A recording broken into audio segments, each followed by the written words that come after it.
I'm real revolutionary right now. Black power. Support this man, Black media. He makes sure that our stories are told. Thank you for being the voice of Black America, Roland. Stay black. I love y'all. All momentum we have now, we have to keep this going. The video looks phenomenal. See, this difference between Black Star Network and Black-owned media and something like CNN. You can't be Black-owned media and be scared. It's time to be smart. Bring your eyeballs home. You dig?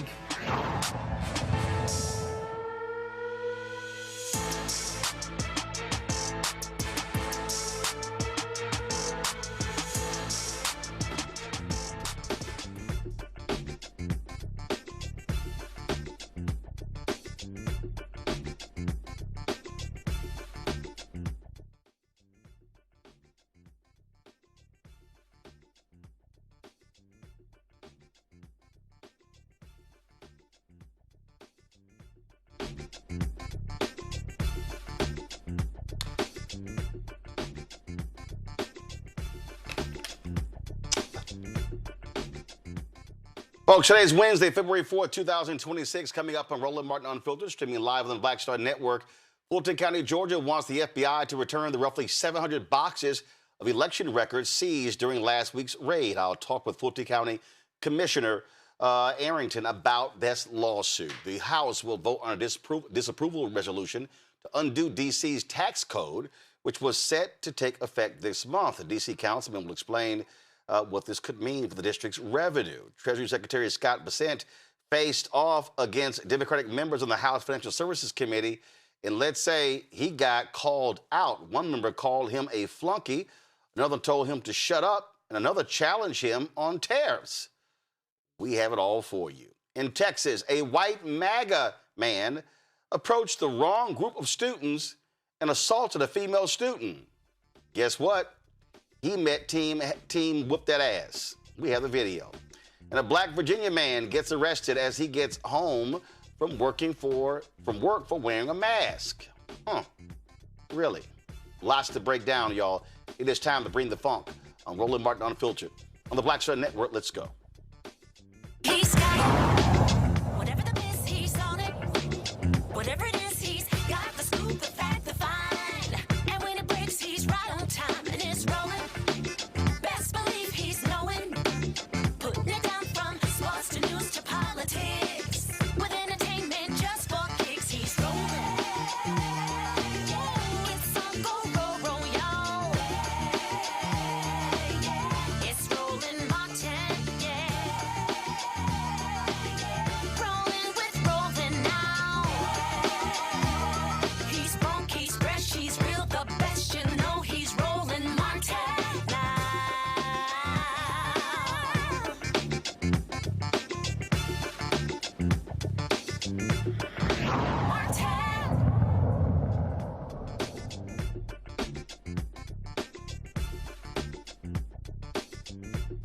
Folks, Fulton County officials are pushing back following last week's FBI raid on the county's elections center. Earlier today, the county filed a motion seeking the return of the original 2020 election ballots and records that were seized by FBI agents at the behest of Donald Trump.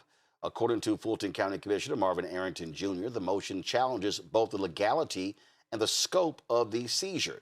It also seeks the court to restore the records to a Georgia custodian. Approximately 656 boxes of original 2020 election materials were seized. The move marks the county's latest effort to challenge the federal government's handling of the raid and Donald Trump's agenda. Commissioner Arrington joins us right now. I'm glad to have you here. So are you contending that the seizure by the FBI at the behest of Donald Trump was an illegal seizure? What's the basis of the motion to return? Thank you, Roland, for having me. Happy to be here. Yes, we're doing everything we can to try to protect the residents of Fulton County and their private and personal information.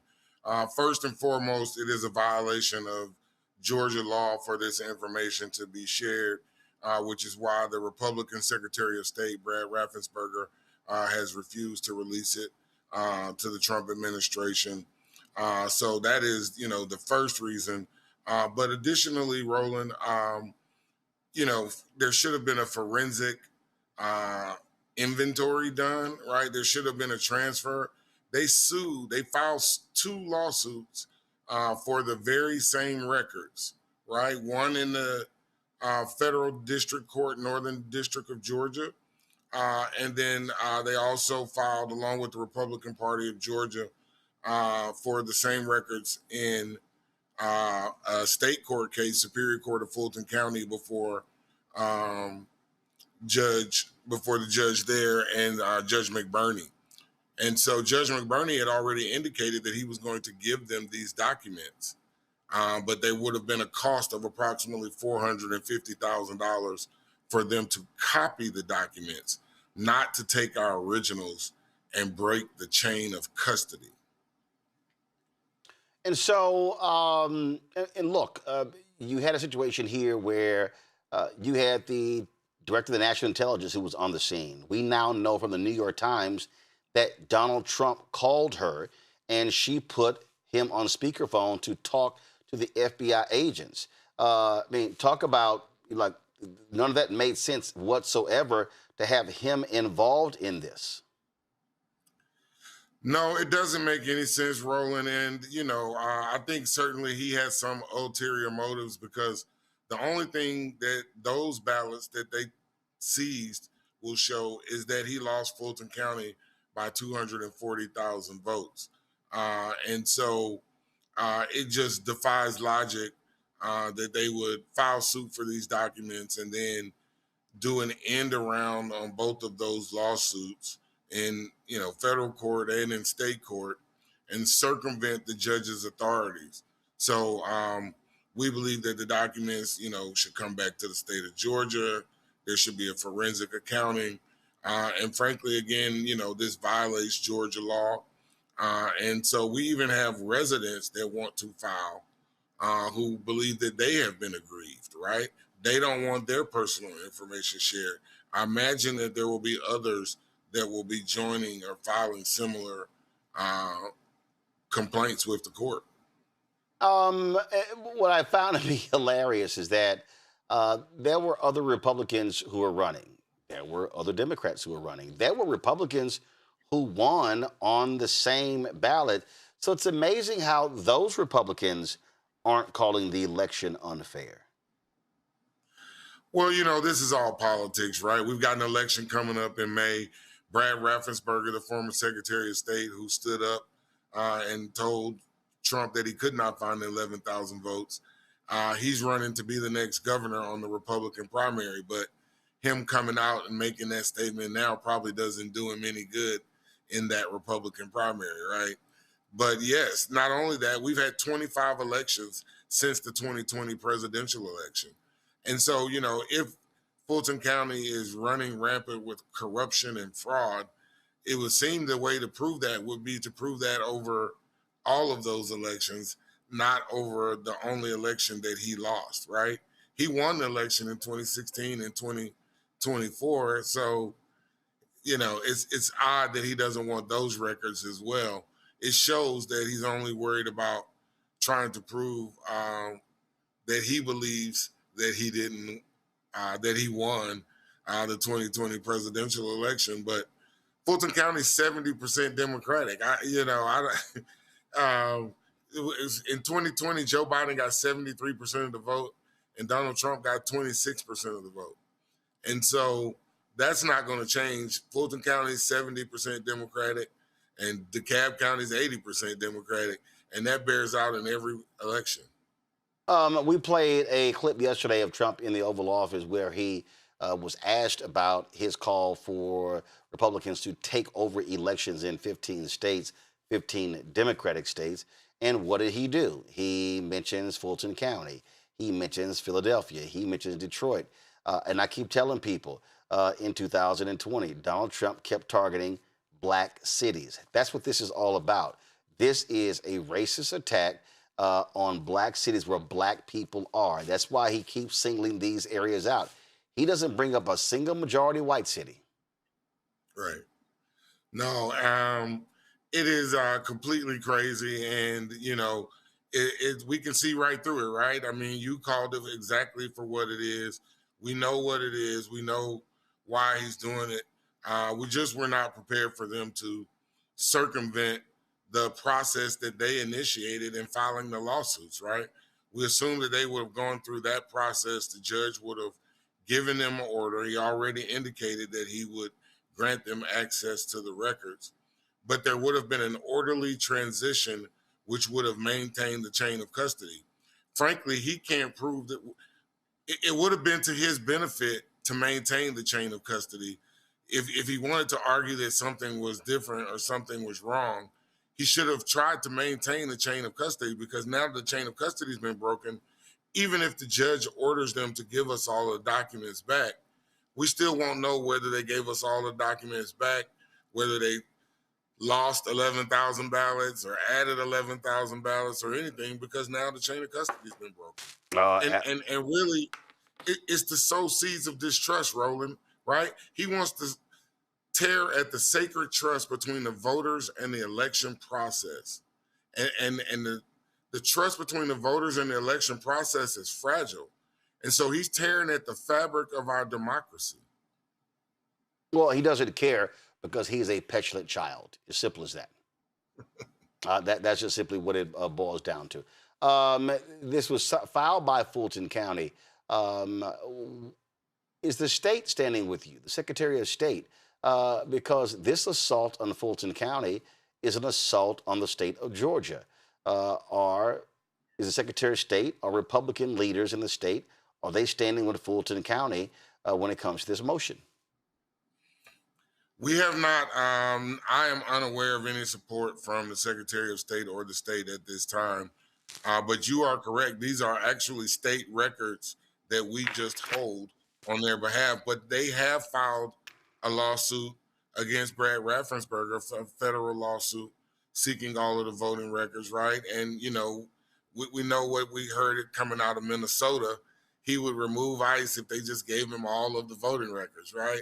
And so this is a play to just get all of the voting records and try to manipulate the elections and, you know, create more voter apathy and people saying, hey, well, there's no reason to vote. He's going to, you know, control the vote or the turnout. So we have to do everything we can to protect the residents of Fulton County and to push back against this foolishness. On that particular point, are you preparing for them potentially trying to impact this midterm election this year? You got primaries coming up. Exactly when are those primaries in Georgia? And then, of course, the midterms are in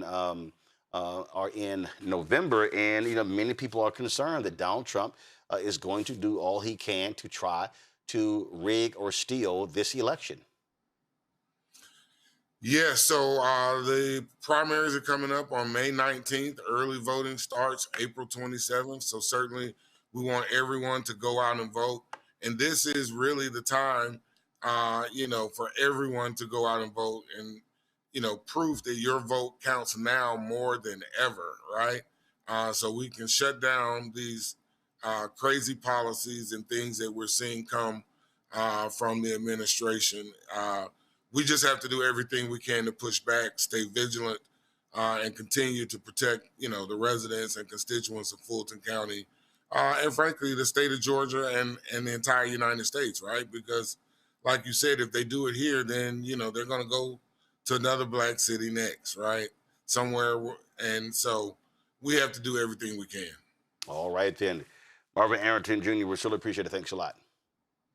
Thank you so much, Roland. Thanks for having me. My panel, Rebecca Carruthers, President and CEO of Fair Election Center out of D.C., Jolanda Jones, Texas State Representative and lawyer out of Houston, George Cheney, founder, Joy Strategist out of D.C. Rebecca, I'll start with you. Listen, folks need to be extremely vigilant and fight these folks. What they are trying to do is about impacting this 2026 election. Donald Trump is a sore loser. He is a liar. He is a childish, petulant loser. And so what he's doing right here is dealing with the same old nonsense. He keeps lying about the election. He lost. Republicans know he lost. They CNN did this whole mashup of people who work for him telling him that he lost. But he loves to lie to these dumb MAGA idiots, and they keep believing him.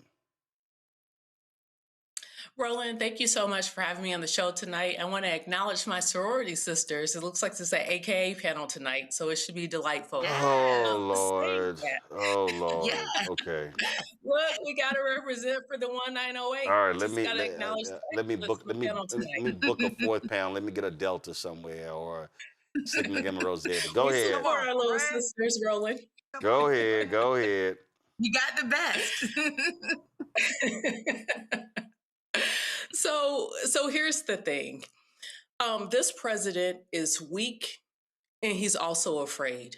That's the reason why he's trying to inject a lot of confusion into the election integrity into this country. And I need the viewers to understand what they're hearing, what they're seeing, what they're consuming, because it's not just what's happening in Fulton County.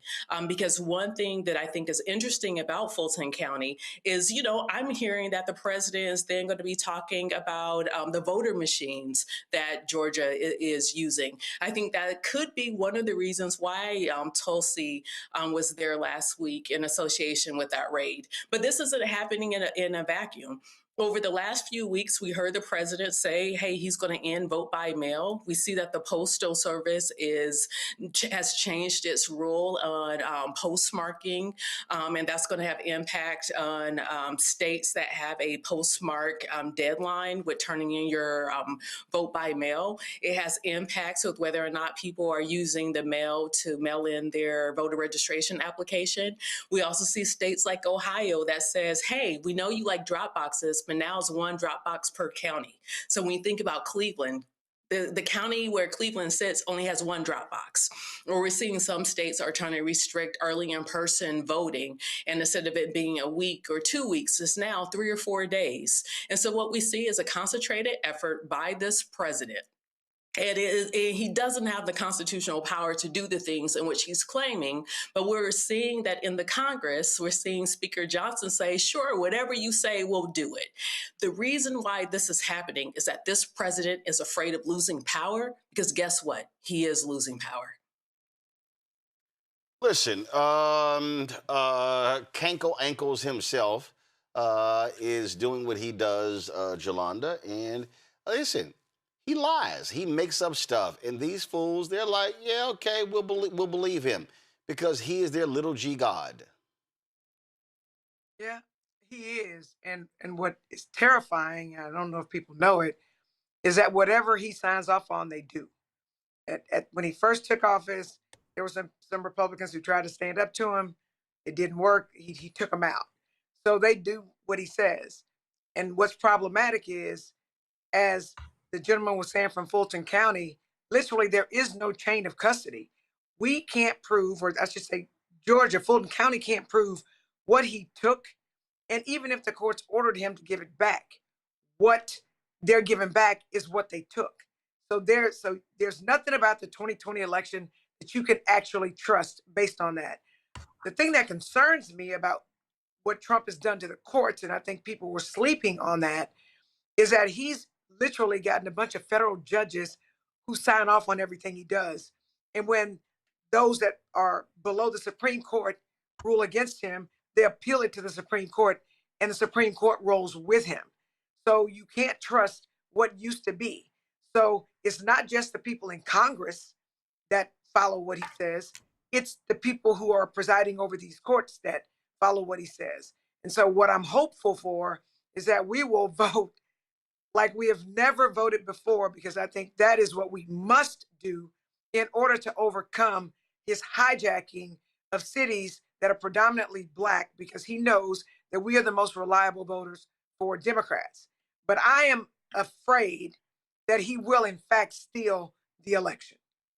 And I think we need to be concerned about that, because it is definitely a possibility. Because what do you do when federal agents come into your place and just take your stuff? How do you stop them? And you can't protect yourself. You can't protect the citizens.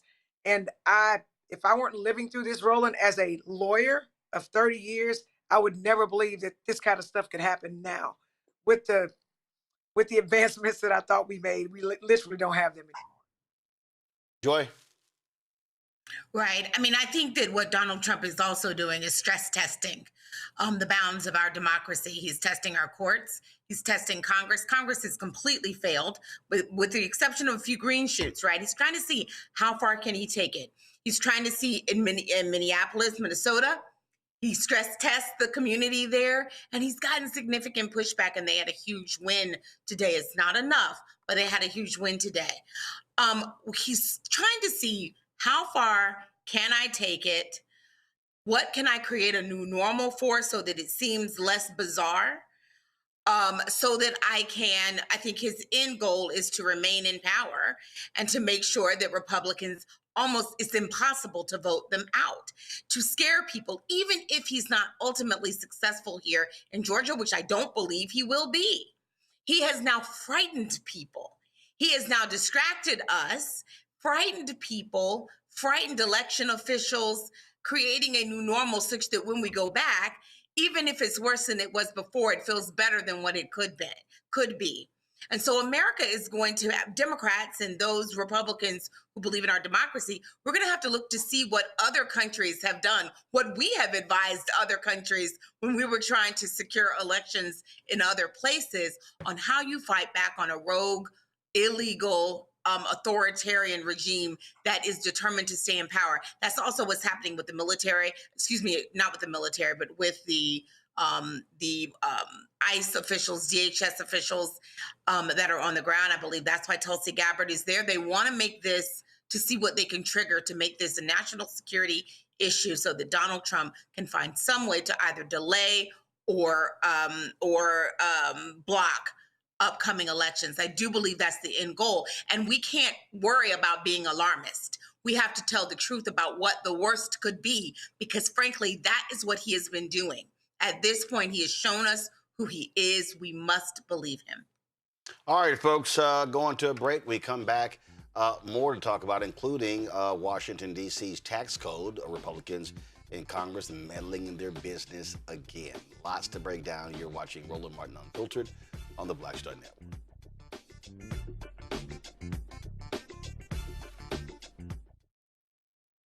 Next on the Black Table with me, Greg Carr. Succession. We're hearing that word pop up a lot these days as our country continues to fracture and divide. But did you know that idea, essentially a breaking up of the USA, has been part of the public debate since long before and long after the Civil War, right up to today? On our next show, you'll meet Richard Crichton, the author of this book, who says breaking up this great experiment called America might not be such a bad thing. That's on the next Black Table, right here on the Black Star Network. I'm Ryan Wilson, CEO and co-founder of The Gathering Spot, and you're watching Roland Martin Unfiltered on the Black Star Network.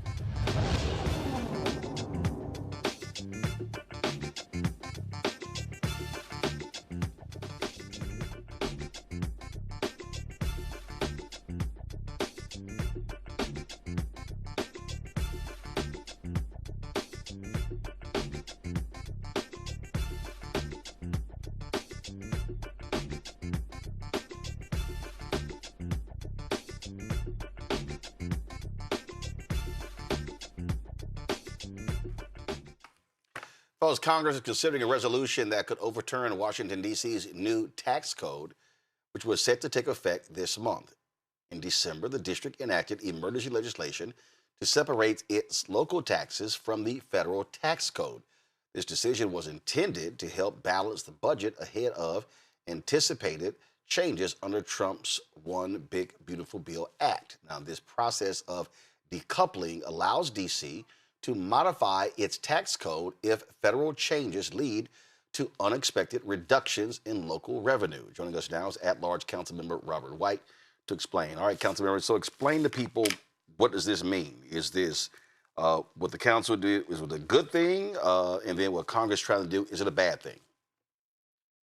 Yes and yes, Roland. So DC, like a lot of states, including Alabama, doesn't automatically accept federal tax changes because on a local level, like we can't print money like Congress does. So Congress blew with the big, beautiful bill. a $700 million hole in our budget. So we decoupled our tax code from the federal government. Now Congress is jumping on DC saying we're going to undo your tax code in the middle of tax season. So folks who have filed taxes already would have to refile. We have a $700 million gap that pays for schools, public safety, roads. I mean, it's ridiculous. And this is an example again of Republicans who always talk about local control, who want to run Washington, D.C. government. They don't care that D.C. residents have elected representatives for them. That's right. DC residents elected us to take care of business. We can't run a deficit like Congress, so we have to be very careful about changes to our tax code. We either have to cut programs or raise taxes. And so when the federal government says we're going to change the tax code in DC, like a lot of states, decoupled from the federal tax code, so we didn't blow a hole in our budget, Congress is jumping in on DC and saying, no, we're going to undo it. Why? Just because they can. And, you know, the principles of local control, that stuff has gone out the window. But we're going to pay the consequences for this. And again, this is a year after Congress stole $1 billion of our local tax money. So we're having trouble just keeping our footing in managing day to day because Congress and the president keep jumping in. It is. So, how much money we're talking about here? How have y'all broken that down? What that would actually be? Yeah, it would be $690 million over the next 4 years. That is a big chunk of money for the District of Columbia. And unlike other cities, we don't have a state supporting us. So we don't have any way to backfill this money without raising taxes. And so we will be left, if Congress does this, with the option of either raising taxes or cutting things like early childhood education. And let me remind people who don't understand, just outside of our window is Black Lives Matter Plaza. Congress, Republicans forced DC to spend $700,000 tearing that street up and getting rid of that, getting rid of Black Lives Matter because they didn't like it. They did not want it. And they threatened to withhold transportation money. And then this is what they do. They they sit here and screw over DC constantly by controlling the purse strings to force y'all to do their bidding. That's right. And imagine if we mess up, if we imbalance our own budget, like if we cause the type of chaos that Congress and the White House is causing us now, they would be trying to take away home rule. They would be just on top of us, but they continue to come and wreak havoc on the city. Meanwhile, the president is trying to take over the golf courses, the Kennedy Center, build an addition to the White House. I mean, we still have to do the serious things of running a city. That's what we're trying to do. That's what we do well. We just need Congress to stay out of it. And I need to make sure that Democrats in the House and Senate stay with us, respect home rule, respect the District of Columbia, the same way you would want respect for your home district. Questions from the panel. Rebecca, you first. Hey, council members, good to see you tonight. So for a lot of the viewers watching, how can they support you and how can they support DC residents? Look, if you are inside or outside of DC, if you're outside of DC, please call your senator. Tell them you want them to stay out of DC local issues. That is easy enough. If you live inside DC, go to Free DC Project website and find the phone numbers for senators and reach out to them. Myself, I'm working to schedule meetings with senators to make sure they understand and stop this. I think we lost the House, but we don't have to lose the Senate here. Jolanda. Thank you for explaining it to us because, of course, we're not in DC, but I'm also a former at-large council member. And I know that the people who live in DC are like the people that live in Houston. They want the lights to run. They want the garbage picked up. They want the streets not to be broken. They need those types of things.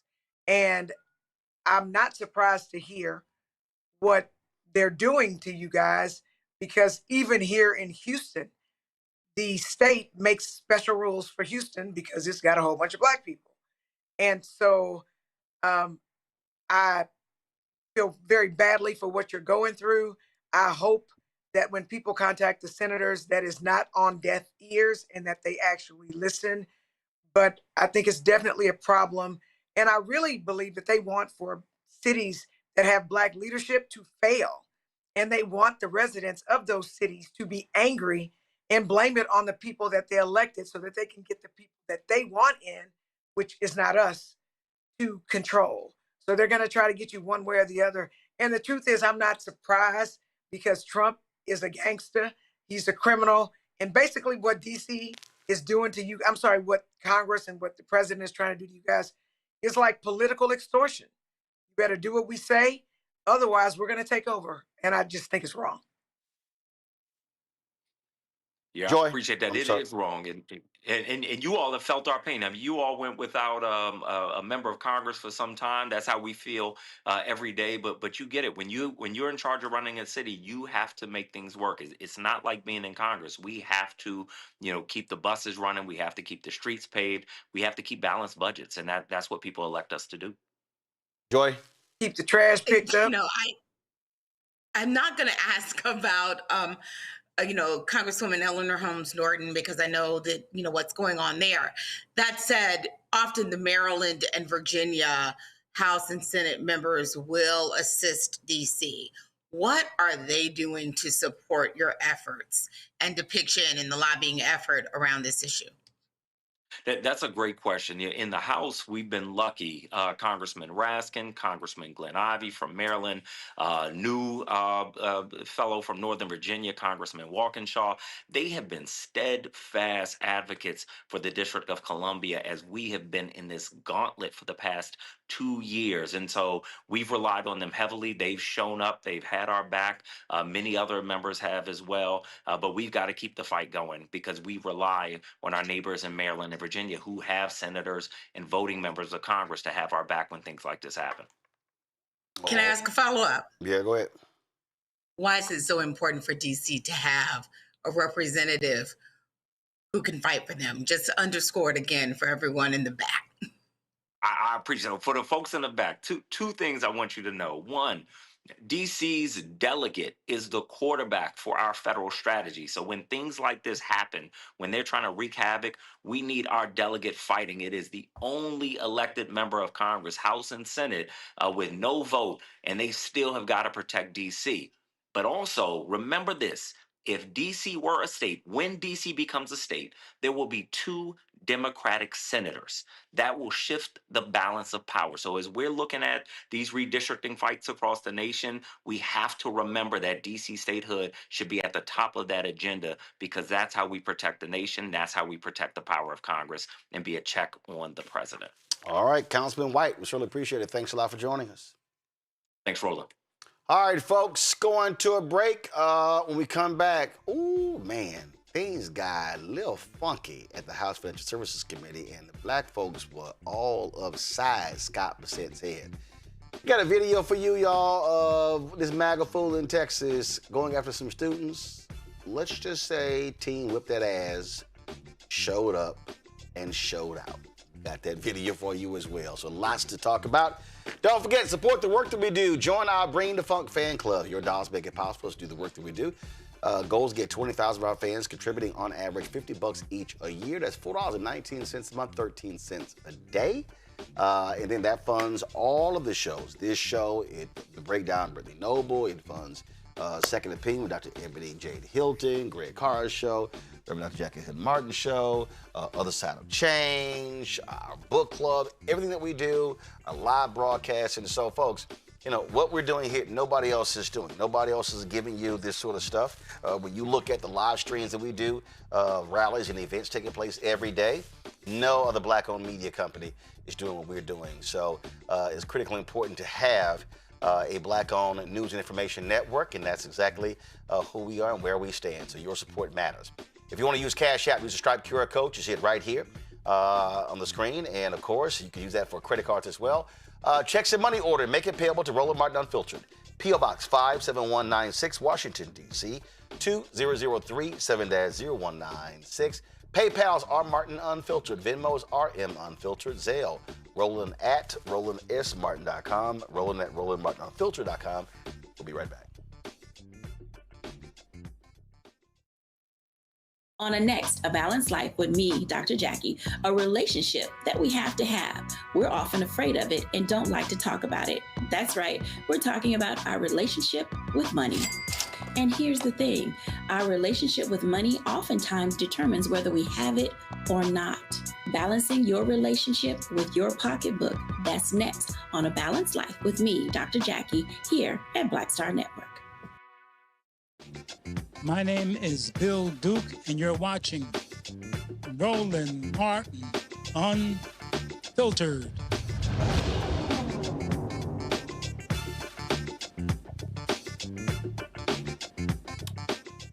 Well, it was a little funky today, folks, at the House Financial Services Committee hearing.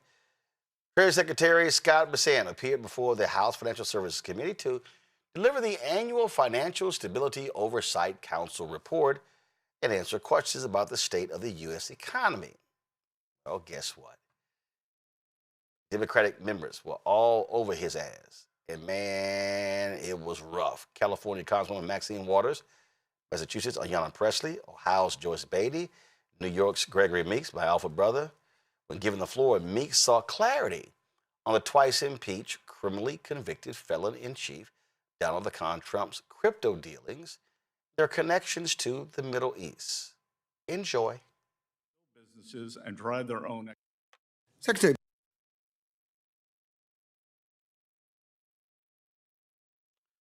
All right, guys, let's get the video playback straight so we can hear what Meeks had to say. Again, y'all, it was quite tense, and they were demanding accountability from these Trump folks. And let's just say they really hate accountability. They don't like accountability. So let's just do this here. We got to make some changes to our computer system. So So we're going to take a break, and actually, let's do this here. I'm just going to switch to the next story. Y'all let me know when y'all got the video machine ready, so we can play this here.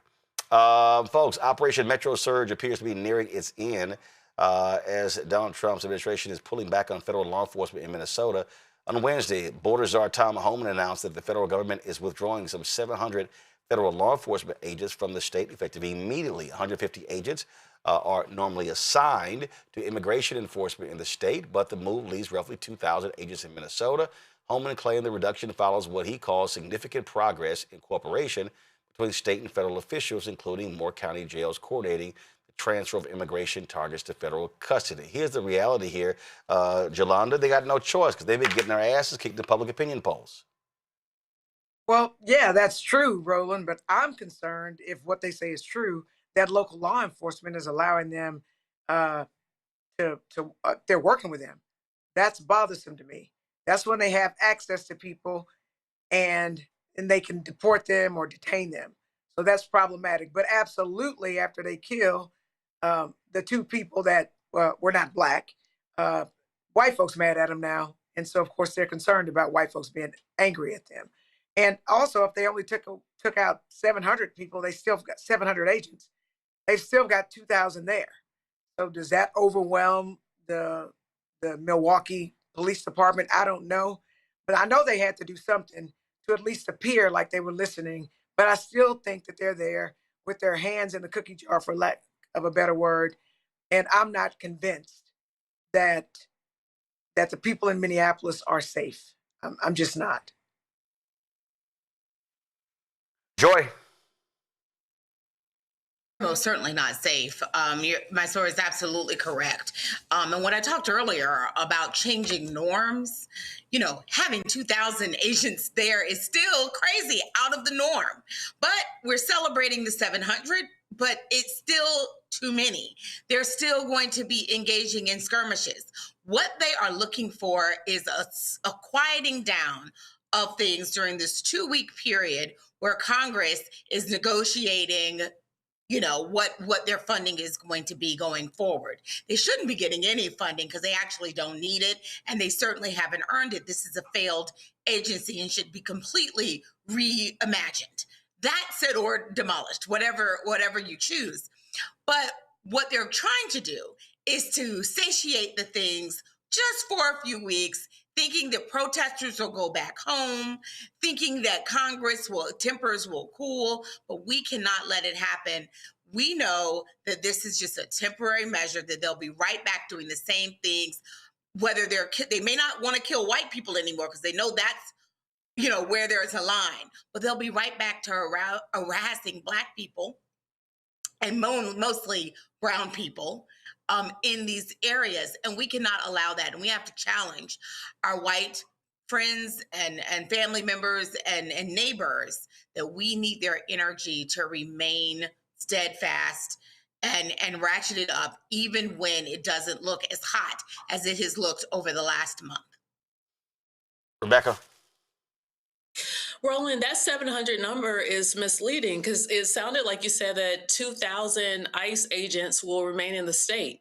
That's still an overinflation of what the normal amount is. I think you just say 150 ICE agents are in Minnesota on any given day.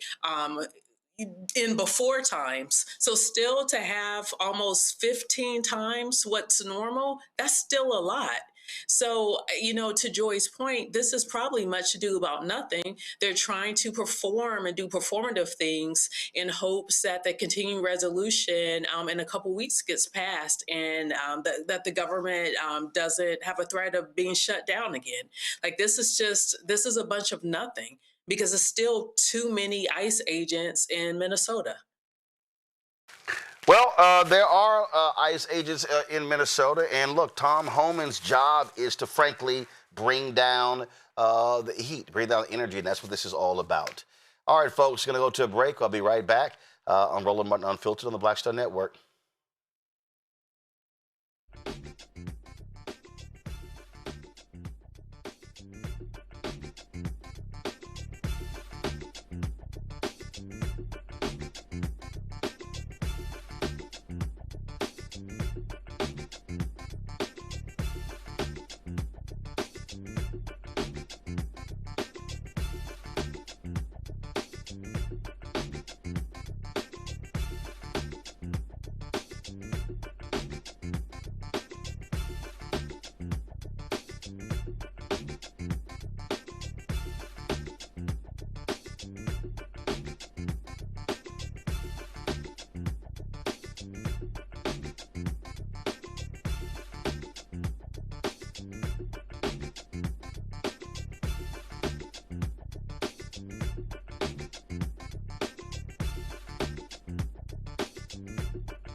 All right, folks, you're going to see me spend a lot of time over the next month talking about this very subject. We have a segment of our show. We have an issue with our video playback machine right now.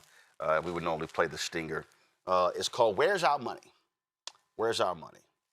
And I need people to understand the conversation that we are about to have. And I need Black people to really understand what I'm about to talk about, because there are a lot of Black folks who have no concept or understanding of what I'm about to say. And that is the business of politics is huge. We're talking billions of dollars being spent in every election cycle. Y'all, I'm talking billions. We're talking about school district races, city council races, DA races, judicial races, state rep, state senate, city council members, county commissioners, water district, gubernatorial. We're talking U.S. House, U.S. Senate, presidential. I mean, we're going state Supreme Court races. And folks, it's all driven by funding. So you have campaigns. So when you want to run for office, you have a campaign team. But when you have a campaign team, what you also have the business. So guess what? The yard signs, the door knock, the door tags, all those things. All those things. I mean, we can go on and on and on. The PR companies, the ad agencies. We're talking, you name it. And here's a reality, especially when we talk about national politics. You cannot name me a single major black-owned political company. Okay, let me make this thing even better for you. Kellyanne Conway, after leading Trump's campaign, sold her firm, multimillionaire. David Axelrod, multimillionaire. David Plouffe, multimillionaire. Bully Pulpit, multimillionaire.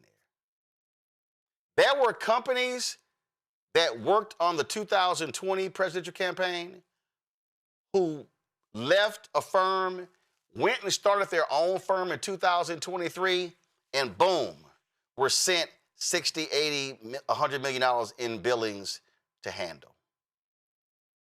Y'all, this happens all over the place. And do you know the folk who are making most of the money don't look like me or our panel? Jamie Harrison has his podcast out, and it's my interview with him. And I talked about this on his podcast. And I was very frank about it on his podcast and didn't give a damn. And I was being very honest that white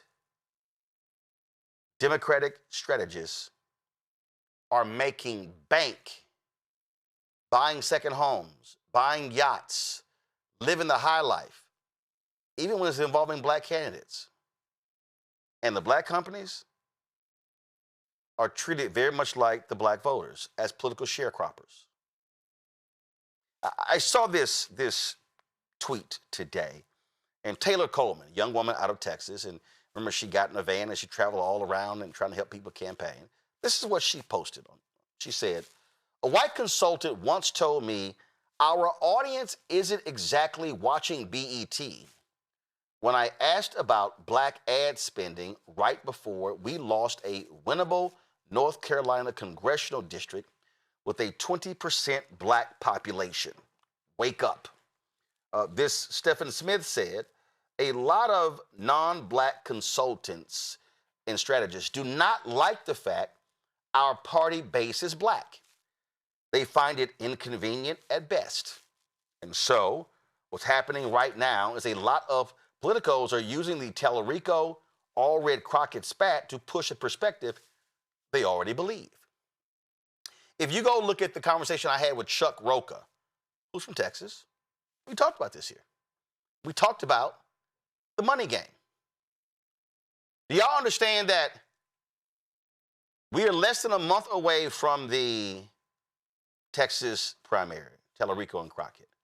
You heard Arrington say when they're having the Georgia primary. Then Florida is in August. And so you got all these states, all these different primaries. And y'all, all these different groups, they've been meeting, divvying up the money. If we sat down and said, we're going to examine all 435 U.S. House races, the 45 Senate races, and if we examine the state races, and then the state Senate and the state House races, and county commissioners, city council, school board, y'all will be shocked at the low number of black campaign managers. See, right now, everybody's talking about how did they have 10 NFL openings and not one black head coach got hired? Well, how did they have nearly 500 campaigns in the U.S. House and Senate? And if I had to put, let me see. If I had to put, let me see. If I had to bet, let's see. Okay, that's 100. That's 200. That's 300. Okay, I got that's 400. I would bet this $400 in book signing money for my last book signing. I bet that $400 out of the 470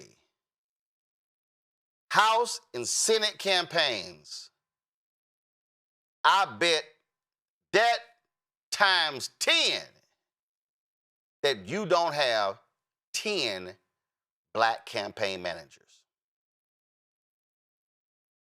I can guarantee you, out of the 470 U.S. House and Senate races, you have less than 10 of those campaigns where their lead poster is an African American.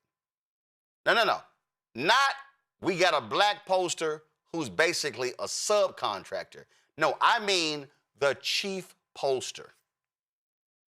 I guarantee you it's less than that, the number of black media strategists.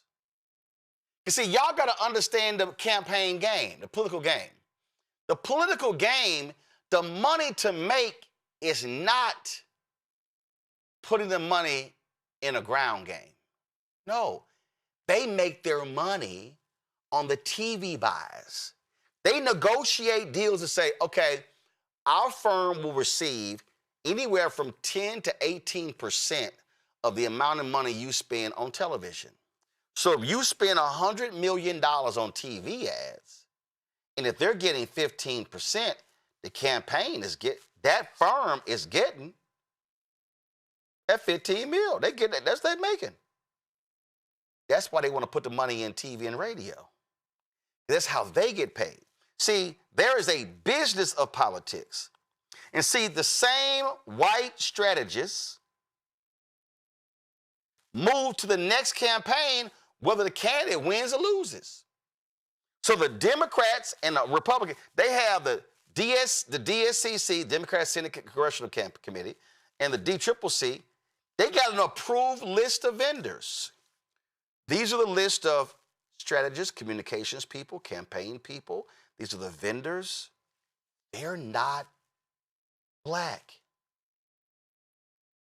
And so the black folks, they have what I call lifestyle jobs.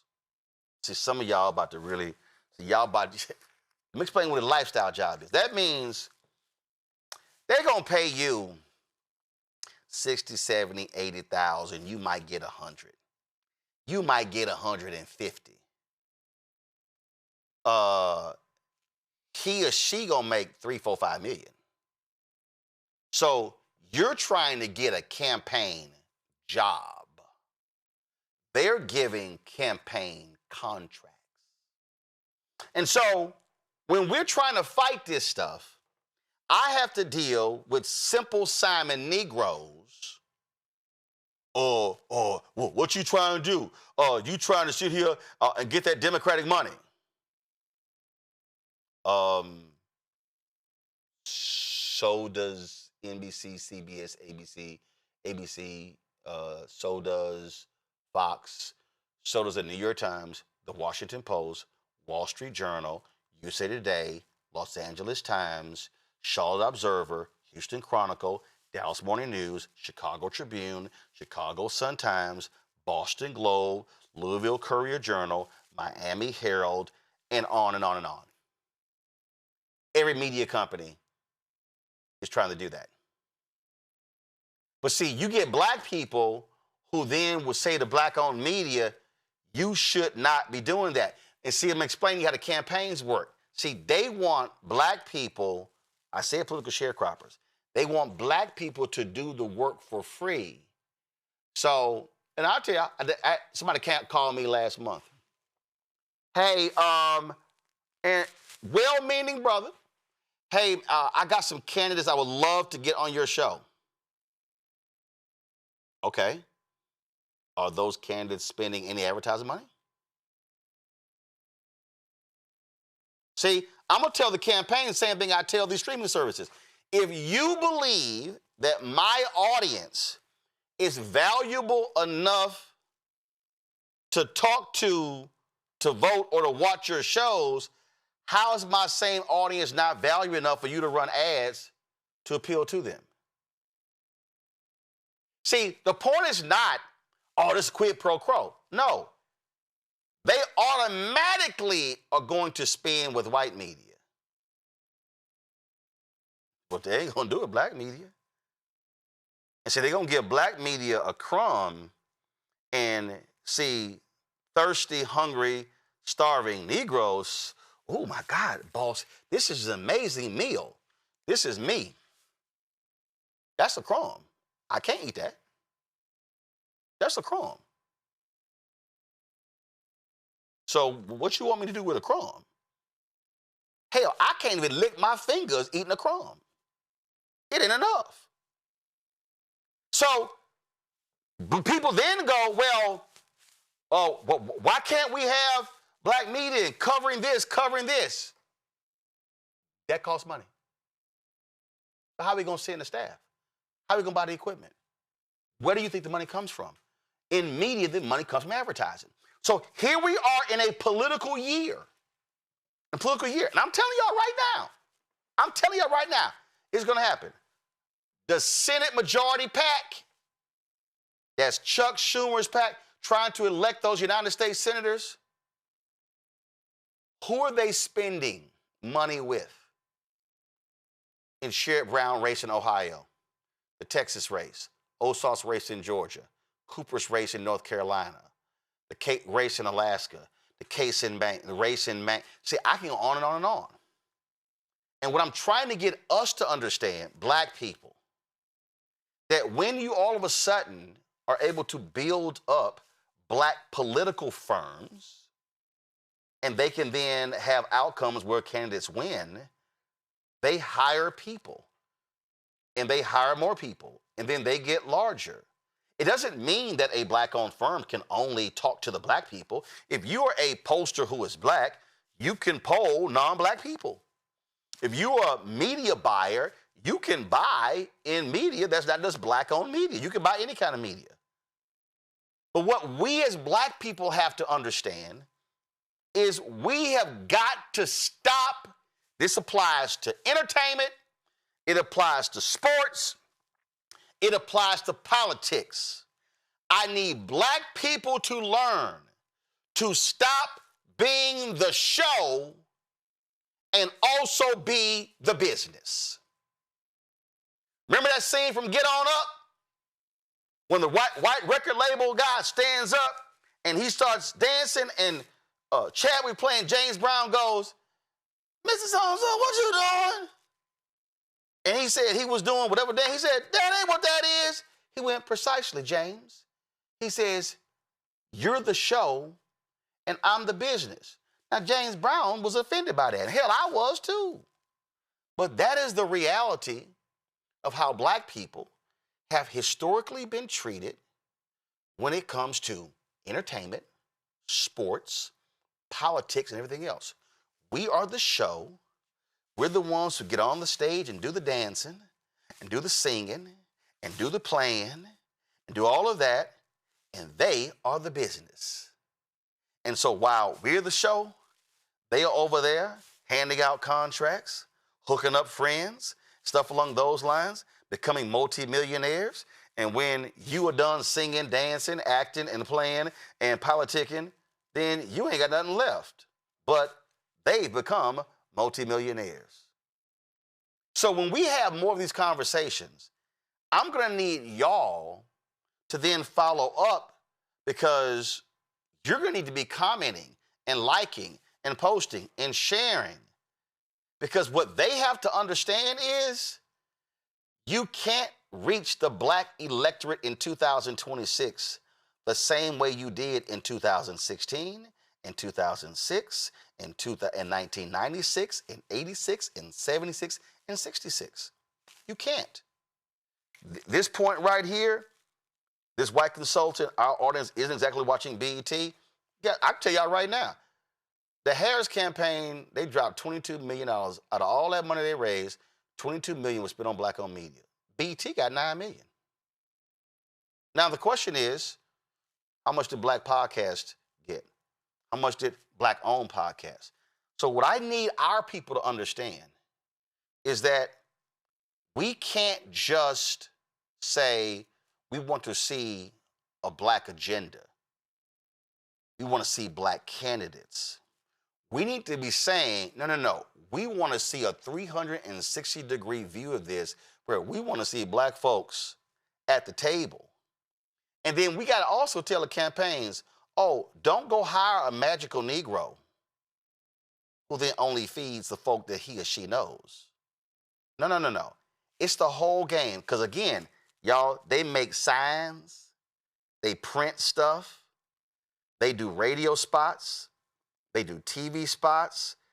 There is an entire economy that's built around political campaigns that is a multi-billion-dollar industry that we are essentially frozen out of. And it's even a lot of black candidates and black elected folk who don't use black companies as well. Y'all better understand, when I'm talking about the business, I'm talking about the business. In the words of Frank Lucas, I'm going to get that money. And it's not about rolling eating. I want all of us to eat.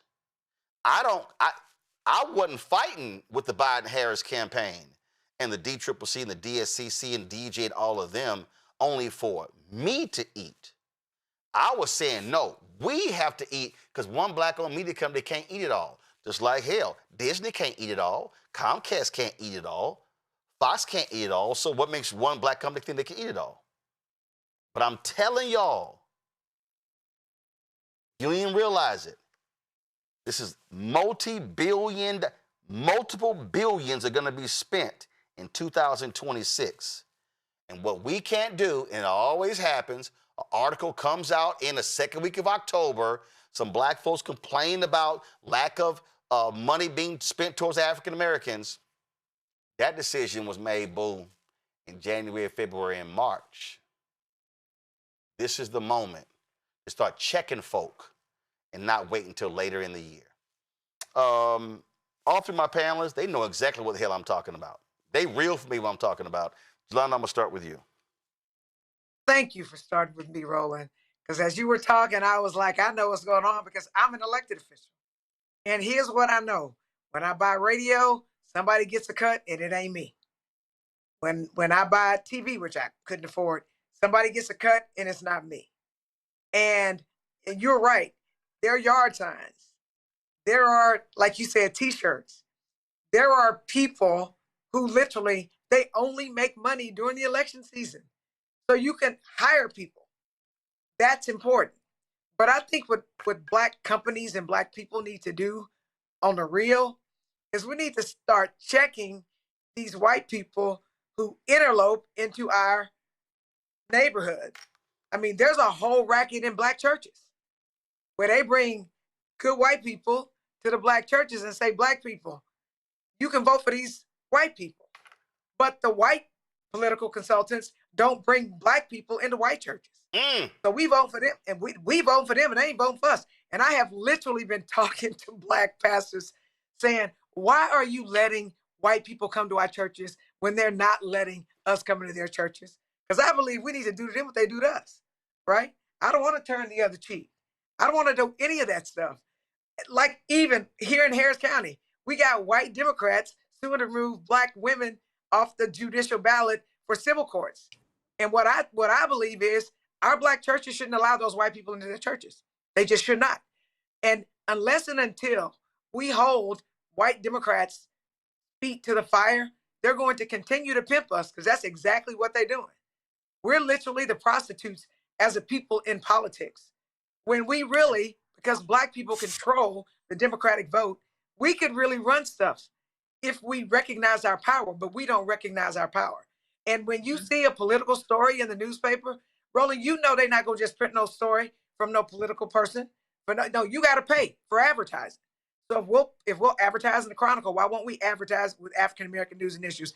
And you know what they try to do is they try to get Black influencers to talk about stuff for free when white influencers are making money. Mm-hmm. So you have hit the nail on the head. I always talk to Black media first. I give them the stories first, because if Black media is breaking stories, then people will pay attention. And lastly, I'll say this. You know, we've got you, Roland, and you have, I guess, showed a lot of people how to break away from mainstream white media. But we got Don Lemon, we got Joy Reid. We have Black people.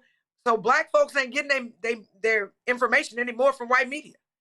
They getting it from y'all. And people better recognize.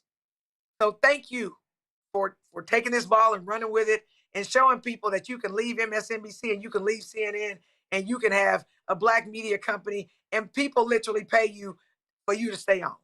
See, that's boss. The point that Jolanda made there, Joy, I think, again, when you talk about even the influencers, again, I need people to really just understand how they play the game. So what they'll do is, and again, I'm about to hurt some people's feelings right now, and I'm telling y'all, our panel, I guarantee they all gonna agree with me. See, this is what they'll do. No, I guarantee you, this is what they're gonna do. This is what they do. They say, okay, we're not gonna hire that Black ad agency. See, that Black ad agency has infrastructure. That Black ad agency can do what we can do as well. So we're not gonna hire them because damn, what's gonna happen is they're gonna charge us. So this is what we're gonna do. We're gonna go hire this other Black person that has a Black consulting company. And it's only them. Okay? That when y'all hear me say lifestyle job, that's what that is. See, that's a lifestyle job. That consulting company is really paying for their lifestyle. House note, car note, entertainment bill, food, gas. Over here is a company where they got employees, they got infrastructure, they got costs. So what they'll do is they'll hire that one Black consultant and they'll pay the Black consultant, oh, we're going to give you a contract that's $150,000. Now, for that Black consultant, they are ecstatic.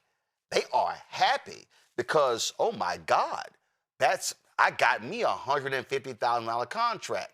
They pay the Black consultant the $150,000 contract because they don't want to pay the Black company $1.5 million or $10 or $15 million.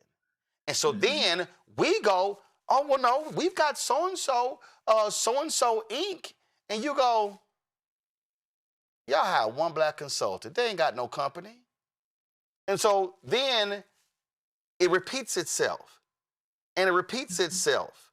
And so the actual Black-owned company can never actually build and grow. Yet you see this white company over here that just started in 2023, and I'm speaking from facts. It happened with the Biden-Harris campaign, which then became the Harris-Walz campaign, where there was this company. They broke apart from this other white media company, formed their own company, and they end up running some $60 million worth of media through this company, and they just started.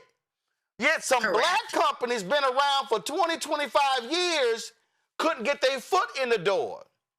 But we get excited, well, so-and-so working with the campaign. No, boo, they're a consultant. They ain't got a real company. Joy? So I'm a consultant without a real company, right? But where Roland is correct, no, but I'm going to tell you where he's correct. What they do is they also hire the same people. 1, 2 people.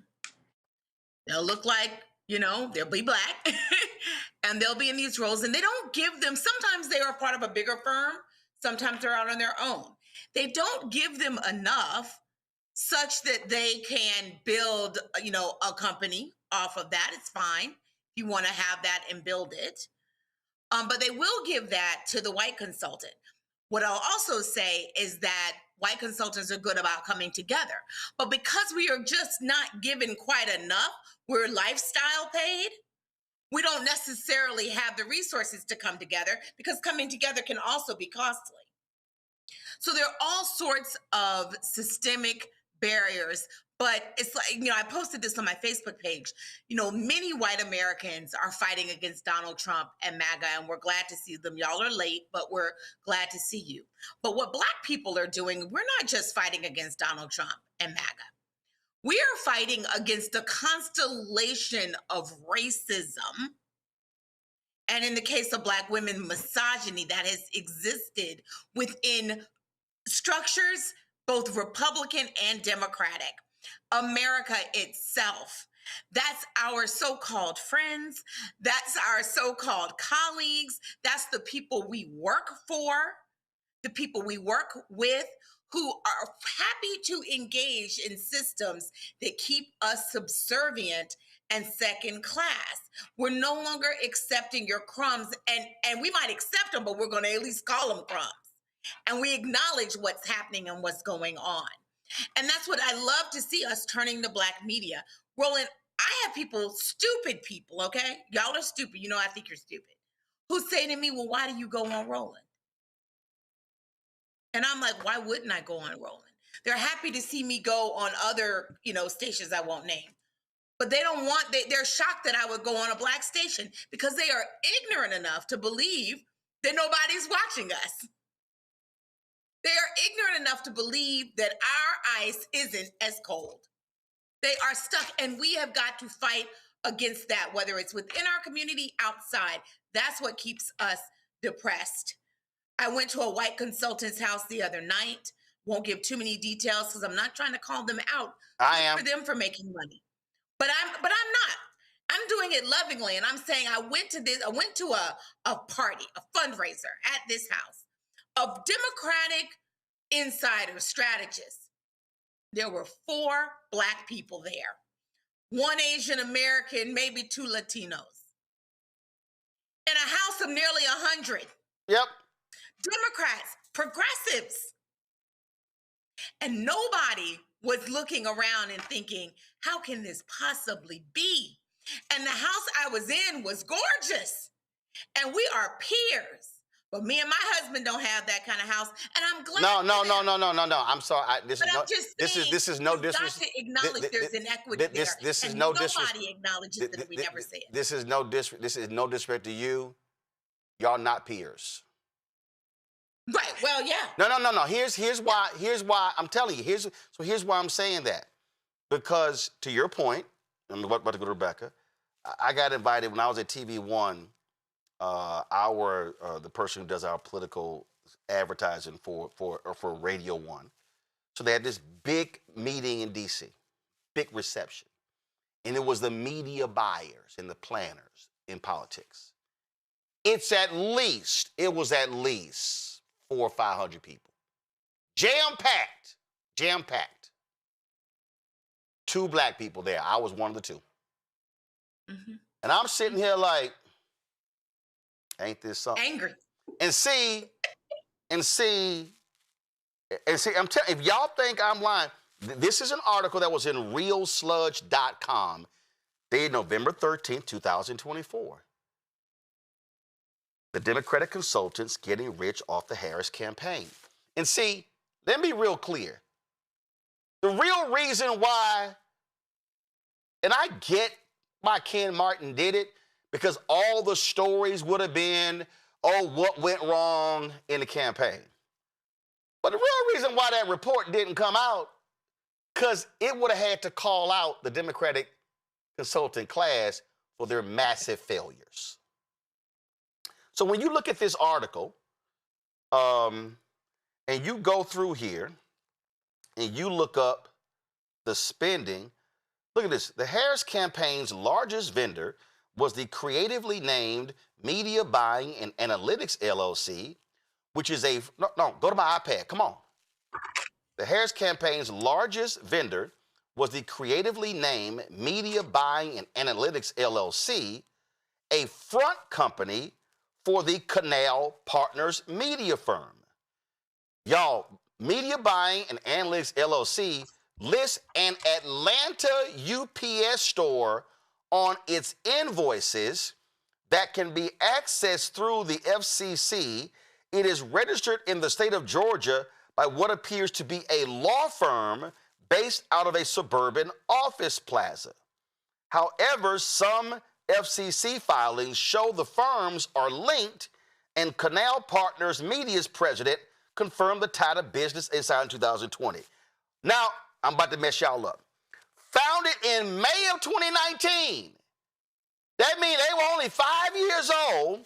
Media Buying and Analytics LLC has overseen more than $280 million in ad production and placement spending for the Harris campaign. $280 million. Oh, Canal Partners Media's president is Bobby Kahn, a former chief of staff for Georgia Governor Roy Barnes and former chair of the Georgia Democratic Party. Kahn formed LUC Media in 1993. His firm merged with Abar Hutton Media in 2013 to form Canal Partners. Abar Hutton Media was formed by Barbara Burr and Shelley Hutton, who remained with the firm as partners buyers. Yo, you start going through this story, and all of a sudden, you start looking at all the business they do and all the firms they represent. Oh, look at this here. The Washington, D.C.-based digital firm Gambit Strategies was paid $122 million for media production and placement by the Harris and Biden campaigns as of the middle of October. They were founded in 2021. They were only 3 years old. They were just 3 years old. And then you go through this here, you will see the partner who they work for other campaigns. And this, oh, right, look at this right here. Bully Pulpit Interactive. Founded and led by Obama campaign veterans, non-black, Bully Pulpit Interactive has been a leading Democratic consultancy and media firm in recent election cycles. The company received disbursements of over $101 million from the Harris and Biden campaigns. Look at this. You go through here, and the firm has multiple partners, including Kim Axelrod. The president is Andrew Bleeker, who was the lead digital marketing strategist for Obama's campaign, for Biden's campaign in 2020. Look at this here. You look at all this sort of stuff. Oh, Bullet Pulpy worked the cycle for several dark money groups in the Harris orbit, including Future Forward USA and Climate Power. Oh, by the way, Future Forward USA, we tried to reach out to them. They would return no phone calls, no emails, no nothing. And so look at this here. You start going in here and look at who they represent. Oh, that super PAC, Future Forward, paid more than $6.7 million to media buying firm Waterfront Strategies, an arm of DC-based media giant GMMB, as well as $2.9 million to Bully Pulpit. Do y'all see how all this money is intermingled and how they all work with each other? And that's the whole point right here, Rebecca. All these folks know each other. And they sit here, I worked here, and we break off, and I'm going to kick you some money. I'm going to kick you some money. So, yeah, we're going to get the $100 million, but I'm going to break you off 20. So guess what? I'm going to get the whole ad. I'm going to get this portion of the ad deal. I want you to handle digital. I want you to handle radio. We all going to get paid. And ain't none of them black. And then what they might do, Rebecca, they might have one black partner, and then somebody goes, ooh, they got one black principal, so let's do business with them because they got one black person who they're calling a principal. And black-owned firms are staying on the outside looking in. Roland, how much time are you going to give me? Go! Okay. Well, remember, I own this shit, so it ain't like somebody's telling me rap. Okay, cool. So as your audience knows, I used to be a campaign manager, and I've run campaigns or political projects in every corner of the country. So what does that mean? It means that I've done political work in maybe 40 states, 40-ish states now. And I've done that over the last couple of decades. So that's just one thing, just, to remind your audience. Okay. So I remember one particular campaign cycle when I was a congressional campaign manager. I might have been maybe one of 5, if that, in far as a competitive race. Because like Roland mentioned, there's 470 U.S. Senate and congressional seats that are up in any given cycle. So this particular year. But in that, there's only going to be about 40 to 45 races that are the must-watch races that are going to be heavily contested. So of those, it might have just been me and one other. It might have just been me and maybe one other person that was the actual campaign manager. So the challenge for that particular race that I'm referencing, this was in 2012, is that it was a competitive race. The Democratic candidate was trying to get the D-TRIP, the Democratic Congressional Campaign Committee, to put his candidacy on red to blue. And I'll explain what red to blue is. So on the Democrat side, and then the Republicans do this as well. If it's a toss-up district, a swing district, a purple seat, then you want your political party to put you on this list, because when you're on that list, it signals to all the unions. It signals to all the donors who have the ability to max out in their contributions to campaigns across the country. It signals to all the money people, hey, this is a race you need to invest in. It's winnable. You should put money in it. So having conversations that entire cycle with the D-TRIP, I asked them like, hey, you see the initial numbers on my candidate. Yes, I get my candidate's Black and this is a white district, but this is the proof. This is how this particular candidate could win. Do you want to know what I was asked? I was asked, who are your consultants? Boom! Who's your media person? Who is your pollster? Who's doing your radio buy? So they asked you those. They asked you those questions.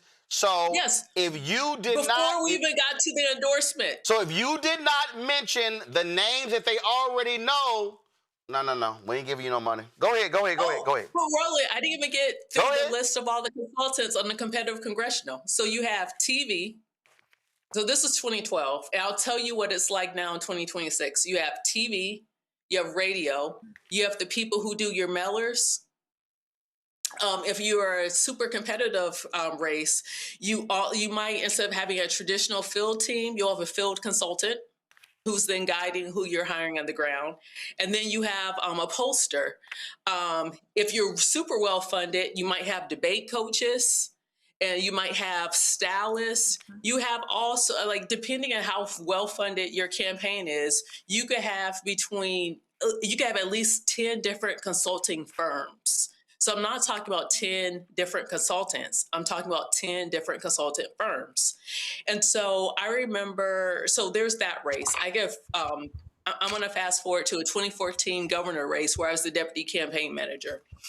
Coming out to DC, they wanted to ask, okay, so who you're thinking about, who do you want to do, who are you talking to about running your TV ads? I threw out some names. Oh, well, we don't necessarily like that person. You need to consider this person. There's a whole power dynamic. I need the national party. I need the respective committee to endorse my candidate, because that signals to all the funders, hey, this is the campaign to pour money into. And so if they're now telling me, hey, you need to consider this person, what do you all, the audience, what do you all think they're communicating to me? They're letting me know you have no chance in hell of getting this endorsement if you're not hiring these specific people. Now I want to take a step back, because I've worked in politics for a long time. Let me tell you how you become this list of preferred people. So I remember one particular cycle, one of the national committees wanted to hire me to come in-house and do particular work.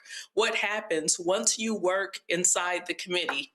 If you make the right friends, everybody is plotting on what their next step is, because you're not supposed to. When you say next step, meaning next campaign.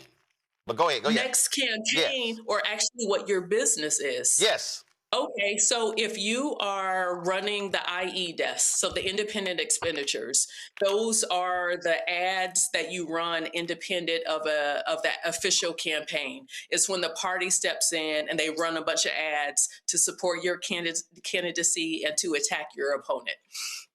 So now all of those people who are running those political desks, because you can run a political desk, you can run an IE desk, you can run the media desk, you can run a field desk. And so the desk is the name of the portfolio that you're responsible for managing. So the entire staff is talking to each other because everyone's trying to figure out what's their next thing. Because when you work for a committee, it is your next step. What's interesting about Black politicals is we tend to stay at these committees for years and years and years. So to Roland's point about it being lifestyle, some of these jobs might be $110,000, $120,000 job. And so if you don't know what your next opportunity is, then you're going to be more likely to want to stay and hang out at the committee because you're thinking, oh, because I have access to all these people and all these people know me, it means I'm going to have financial success. That's not how the business of politics work. If you work at a national committee, you really do have to network with those around you to figure out, hey, let's go ahead and form a firm. Let's figure out what we're good at. So when Roland talked about the media buys, let me explain what that contract is. I've been on the other side of having to sign these contracts, and I could tell you how these contracts are structured. So when you're doing the media buy, when you saw that $122 million number for placement, that means all they're doing is calling the local stations and they're putting in a buy. They're telling that local station, hey, in this particular congressional area, I want to do 1,000 points per week. And what 1,000 points per week means is that I'm running enough ads per week so viewers can see this, can remember that they've seen this ad 7 times in 1 week. And so for a competitive congressional, you need to run about 1,200 points a week. And so each time you run a point, that costs something. So if you're placing the media buy, you're getting a percentage of each placement. So say over the course of maybe 8 weeks that you're running, that you're placing ads, on one particular station, that might be a total of, I'm doing the quick math, that might be a total of about 10,000 placements over that 2-month period. And so for each of those 10,000 placements, you're getting a percentage of that placement. And so while some people want to knock on doors, some people want to be at parades, some people want to walk with the candidate, or some people even want to be the official campaign spokesman, that's not where you make the money. You only make real money on campaigns if you're a consultant, but every consulting firm is not built the same. You're going to make the most money when you're doing ad placements. So now in 2026, because TV isn't as important anymore, radio isn't as important anymore. You saw one of the things that Roland read, it was talking about analytics placement. All that means is that's the person responsible for the social media buys, the digital buys. It's not that hard. In fact, most of your social media platforms, you can actually become a vendor and place it yourself. But you still have these old school people who are used to these traditional TV buys who are still charging candidates 10, 15% of the total ad buy. So say my budget is $1 million in total ad buy, and I'm charging you 15%. Then that means I automatically get 150,000. So you have some of these companies are charging these candidates 15% just to place an ad on Meta, which is Facebook, it's Threads, it's Instagram. Mm-hmm. The costs don't even justify. It doesn't even take that long to do something like this. In fact, it used to be old school where you need a data scientist to actually help you in the ad buys. You don't need that anymore. These platforms actually build in that feature. So what ends up happening, candidates like Jolanda, they might not have the largest budget to begin with, but then when they're told, hey, you need this particular consultant if you want us to support you nationally, so then you can get national money into your race. And then these consultants are literally just stripping money from these candidates, and it's not actually doing the thing. You need money for campaigns so you can reach out to voters and touch voters. But all of these fees that's going to the consultant class is eating that up. And so as much as people talk about, hey, I want to run for office because it's the right thing to do, I need candidates out there to understand the business side of politics. Yeah. Because quite frankly, that's what's hurting us in this country. Yep. And people need to understand something. And listen, y'all, I talked about it before. I talked about it on Jamie's podcast. This actually happened. I got an email, and I need people to understand how they play us small. Because, see, I loved all these little Simple Simon Negroes who were like, yeah, you got $350,000 from the Kamala Harris campaign. Yeah, it actually should have been $900,000. Yeah. It actually should have been $900,000. That's nothing. Let me be real clear, okay? It should have been $900,000, okay? And the $350 was BS in terms of, and it was like, well, that's all you're going to get. It's like, no, it's not what it's supposed to be. It's supposed to be way more than that. But this actually happened earlier in the campaign. This happened this was in 2000. I got this email. It was like, and this is what it said. We've received the go-ahead to share the client's name and get final details squared away. Our client is Biden for president. The content we will have was a 30-second video about the president's support for Juneteenth and Black Americans. We are interested in a buy at the $5,000 investment level. Video only. This should plan to run for June 15th through the 23rd. Do you have the ability to geo-target your ads? If not, national is fine. Can you please share video specs for your site? Thank you so much for sending this additional info, and please let us know if you have any questions. $5,000. Now, I want y'all to understand, you know what, inside of these ad firms, they're like, oh, that's a whole lot. I laughed at it. And I told him, now, didn't I tell y'all crumbs? That's a crumb. Also, and for your Simple Simons, Republicans, they ain't calling black people. But let me tell you, the Republicans did buy ads on my show. They didn't buy ads through me. What they did was they bought ads at YouTube. That's why a lot of y'all pull my show up and pull clips up. Y'all were like, why am I seeing these Trump ads and these MAGA ads? Because they knew black people watched my show. So they bought ads through YouTube's ad network. Just so y'all understand. Just so y'all understand how the game works. But the point here is this here is, no, what they should have done if you're gonna buy direct, because that money go to YouTube. Okay. That's my whole point. But I need people to understand this is how they try to play small. And I was like, y'all think you're gonna buy multiple ads on my show and all the shows on my network for $5,000 over 8 days? Y'all got me confused. But this is how I think I got another email.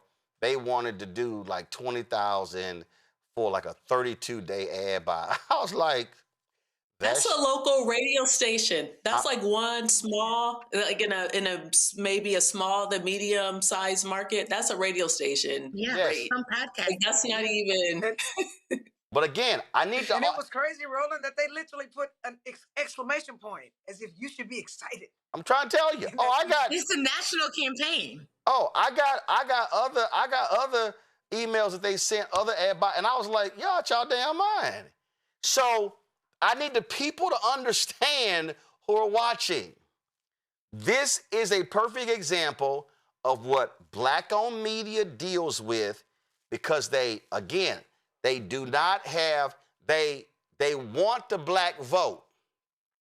They want the black eyeballs, but they want it cheap. They don't want to pay a premium, but they'll pay a premium. So we're going to have other conversations. I'm going to go to the break in a second. But I need y'all to understand. I need everybody watching to watch this here. And, of course, I guarantee you, George, Yolanda, and Rebecca, pull them back up. They all know what I'm talking about right now. I need everybody to pay attention. I want y'all to pay attention between now and November. All of y'all who watch and listen to all of those other white podcasters, Crooked Media, all of Pod Save America, Brian Tyler Corn, all those folks, I want y'all to pay attention to what ads run on their shows and networks. And I got nothing against them. Let me be real clear. I want Young Turks, all those progressive, I want y'all to pay attention to what ads run, how often the ads run. I want y'all to pay attention to which candidates and which politicians, how quickly they go on their shows. I want y'all to pay attention to how many times Chuck Schumer shows up on those shows. How many times a Cory Booker or a Klobuchar or Elizabeth Warren and so many others. Because what y'all don't realize is the same people that Rebecca was talking about, they also are looking at which of the politicians show up. The money all flows. And I will bet that $400 sitting in front of me, hell, I bet $4,000, that what you're going to see is you're going to see white progressive media strategists drive money to white podcasts and white digital shows. I'm telling y'all it's going to happen. It's going to happen. And they're going to be driving that money. They're going to be driving that money to them. And they're going to be financing them. And we're going to be sitting here going, oh my God, what's going on? What happens? And when you're paying attention to those shows and you're seeing what they're doing, just understand what they're going to do. They're going to sit here and all you got to do is remind them, when I look at this YouTube weekly top podcast, and this is the new chart right here, and trust me, Midas Touch is doing a great job, but you got Midas Touch, you've got Brian Tyler Cohen, great guy. You got a lot of right wingers on here. They're gonna be throwing money to them, but the Bulwark, former Republicans doing what they're doing. You got Republican breaking points, Republican Democrat. You got that. I want y'all. You got right wingers. You got all these people. Of course, you got David Patman, Kyle Kalinske. You got Sam Cedar. You got progressive shows. But I want y'all to see all these shows. I want you to see where the money's gonna go. Jimmy Dore, I don't know what the hell he is these days. But Adam Mockler, trust me, you're gonna see stuff going. You're gonna see Young Turks. You're gonna see all this stuff going. But I want Bulwark with Tim Miller, Pod Save America, all these cats. Watch where the money goes. But let me be clear. There's only one black news show that's on the top 100 YouTube every week. There's only one black owned. This show is not running through somebody else's network. This show, I don't partner with this person and that person. We are 100% independent, 100% black owned. Me. But just understand, when they start spending the money, watch who they spend it with. Yeah. We're going to have more conversations on this, but I just need our audience to understand the business of politics. Because that's where we get shafted every single election cycle. We come back, we're going to have those videos ready for you of that House Financial Services Committee. It got real wild today. Back on Roland Martin Unfiltered in a moment. With medicine and science under attack, I want to keep you and your family informed and healthy. I'm Dr. Ebony Hilton, and I knew at the age of 8 that I wanted to be a doctor. So I studied hard and became the first African-American female anesthesiologist hired at the Medical University of South Carolina since its opening in 1824. And I always say I was made into a doctor, but I was born to be a mom. And as a new mom, wife, sister, daughter, and friend, I understand how frightening a medical crisis can be. I care for individuals on some of the worst days of their lives, and it's my mission to provide you with a safe space to gain clarity on issues affecting your mind, body, and soul. I recognize that there are health disparities, particularly as it pertains to race, and I want to help bridge the gap between you and your healthcare providers. Join me every Thursday for Second Opinion on the Black Star Network, where each week I'll invite experts from various medical fields to share the latest health news.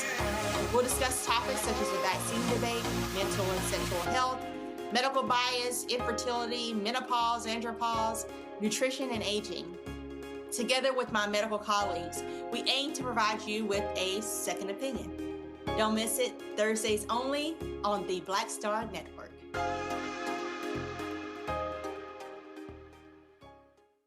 Hey everybody, I'm T.D. Jakes, and I want to encourage you to watch Roland Martin Unfiltered. It'll blow your mind.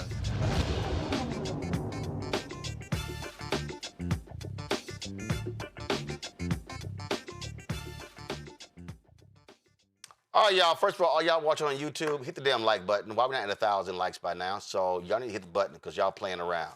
All right, let's go back to this hearing, y'all. And man, it was crazy. So first up is Congressman Greg Meeks.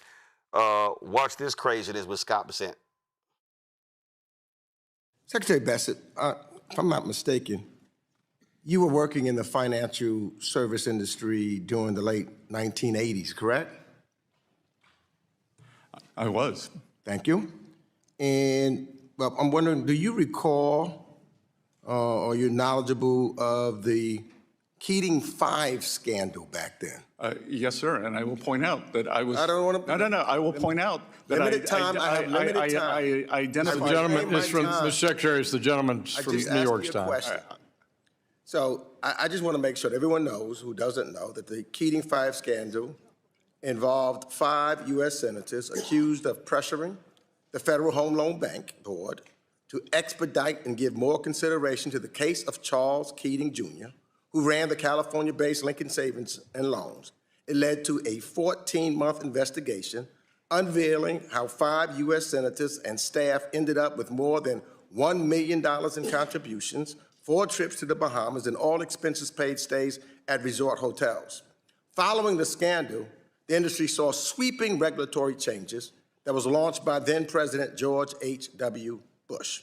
Now, Mr. Secretary, I'm sure you can agree conflicts of interest and improper influence by U.S. elected officials over bank regulators weaken supervisory independence and ultimately impose massive losses on consumers and taxpayers. I think that we can all agree upon that. And as we know, the basic lessons from the post-Keating reforms still applies today when the Office of the Comptroller of Currency, the OCC, is deciding to get a bank charter. I think we can stimulate that. Now, Mr. Bessent, as our nation's treasurer, I'm sure you also know that a foreign-linked investment firm tied to the United Arab Emirates government quietly bought about half of the Trump family's crypto company, World Liberty Financial. And at the very same time, the President of the United States was dealing with that country on foreign policy. Now, Eric Trump, the president's son and co-founder of World Liberty Financial, said, and I quote, "I'm not going to get into who the investors are, but I've got some pretty meaningful investors," end of quote. Lack of transparency. And it didn't end there. When Trump fans brought the tokens, they thought they were getting the deal of a century.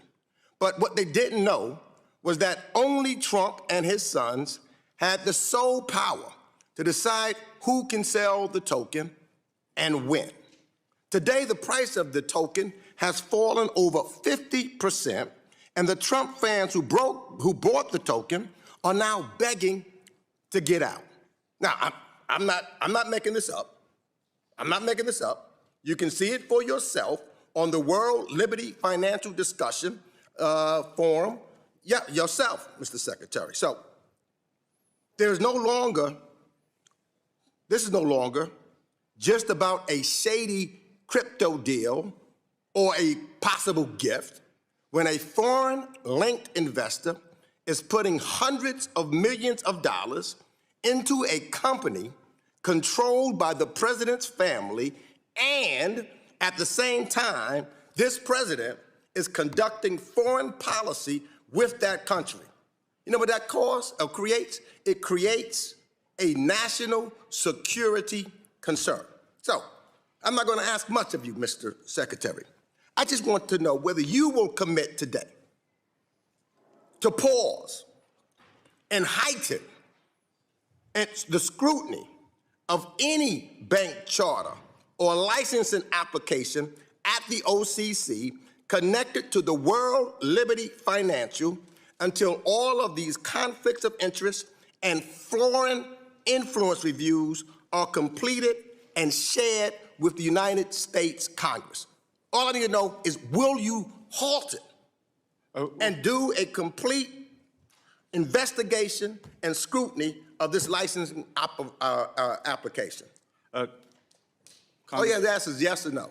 No, Congressman. All you have to ask the is yes OCC or no. is an independent entity, and I would know, Congressman, so that, I take that as a no. You traveled to Venezuela to lobby I take that as a no. On behalf of your donor, on behalf of your donor. You do not want to answer that question. I take that as a no. For a $7 billion. I'm asking you to do your responsibility as Secretary of the Treasury. Into a Venezuelan. You do not. Mr. Makes, will you? Time has expired. You cannot erase what you did in 2006. He's the one that went past your time, Mr. Chairman. No, and he did not answer my question, and he wouldn't pass the time. He had 6 seconds left to try to answer your question, and the it was a yes or no. It was a yes or no answer. I asked him, will he? No, it was gentleman, yes or no. The OCC is an independent. Stop covering for the president. Stop being his flunky. And gentlemen, he's talking to me. I'm responding back to him. 2006 trip to Venezuela. Stop covering for the president. Don't be a flunky. Work for the American people. Mr. Makes, trip to Venezuela. Work for the American people. Don't be a cover-up for a mob. Maybe you're going to see your friend Nicholas Maduro. Gentleman is not recognized. Mr. Bessent, please. Well, now. So that took place. Then it was Congresswoman Maxine Waters' turn. Secretary Bessent, in the FSOP annual report, you stressed the importance of economic growth to promote financial stability. While you noted many ways you plan to deregulate Wall Street and plant the seeds for another crisis, you said little about the harms of inflation. I find this odd, as the president and you have finally began discussing in the media how the price of goods are way too high. Notably, you mentioned that tariffs may need to come down to lower costs for Americans. So I have a few questions about this. As a former hedge fund manager in 2004, and I don't want you to go into any long details about this, but did you write a letter to investors raising concerns about the impact of tariffs, writing that, quote, tariffs are inflationary? Did you say that at that time, yes or no? No. Okay, thank you. Okay, we have a New York Times article that, agrees that you said that. New York Times. Then last summer, when you testified before a Senate committee, you said, and I quote, there is no inflation. Tariffs are not being passed on to consumers. You were quite definitive and even claimed that critics had, quote, tariff derangement syndrome. Well, those comments are at odds with the statement you made to investors that tariffs are inflationary. Again, I want to be clear, so just let me ask you, are tariffs inflationary, yes or no? According to the San Francisco Federal Reserve, with 150 years of data, yes or no? Tariffs do not cause inflation. San Francisco Federal Well, last Reserve, November, as the Trump administration finally began to realize that affordability issues in America are not a hoax, you told Fox News that the government was going to reduce tariffs on goods like coffee and bananas, and that doing so would, quote, bring the prices down very quickly. Mr. Secretary, why was that announcement even necessary? If tariffs aren't inflationary, and as you and the president like to say, are paid for by foreign countries, by the foreign country, A tariff on coffee or bananas shouldn't raise the price of either for American consumers. Well, that's the Trump logic, but that isn't reality. It did raise prices across the board, and you know it. I think you knew back in July also. The real question is, why would you even impose a tariff on a good that a country doesn't grow or make, as that would only serve to punish the American consumer? Now, as you know, this committee has taken a bipartisan approach to addressing another real affordability crisis. Housing. Rents are too high. There aren't enough houses. However, one clear reason that the housing crisis has grown worse is that you and the rest of the Trump administration levied tariffs on housing production goods like lumber and steel, as well as appliances. These tariffs will result in half. Lumber is reclaiming my time. You don't get to talk. Lumber is at a 5-year low, Congresswoman. Reclaiming my time. Let's just have the facts, Reclaiming my time. Thank you.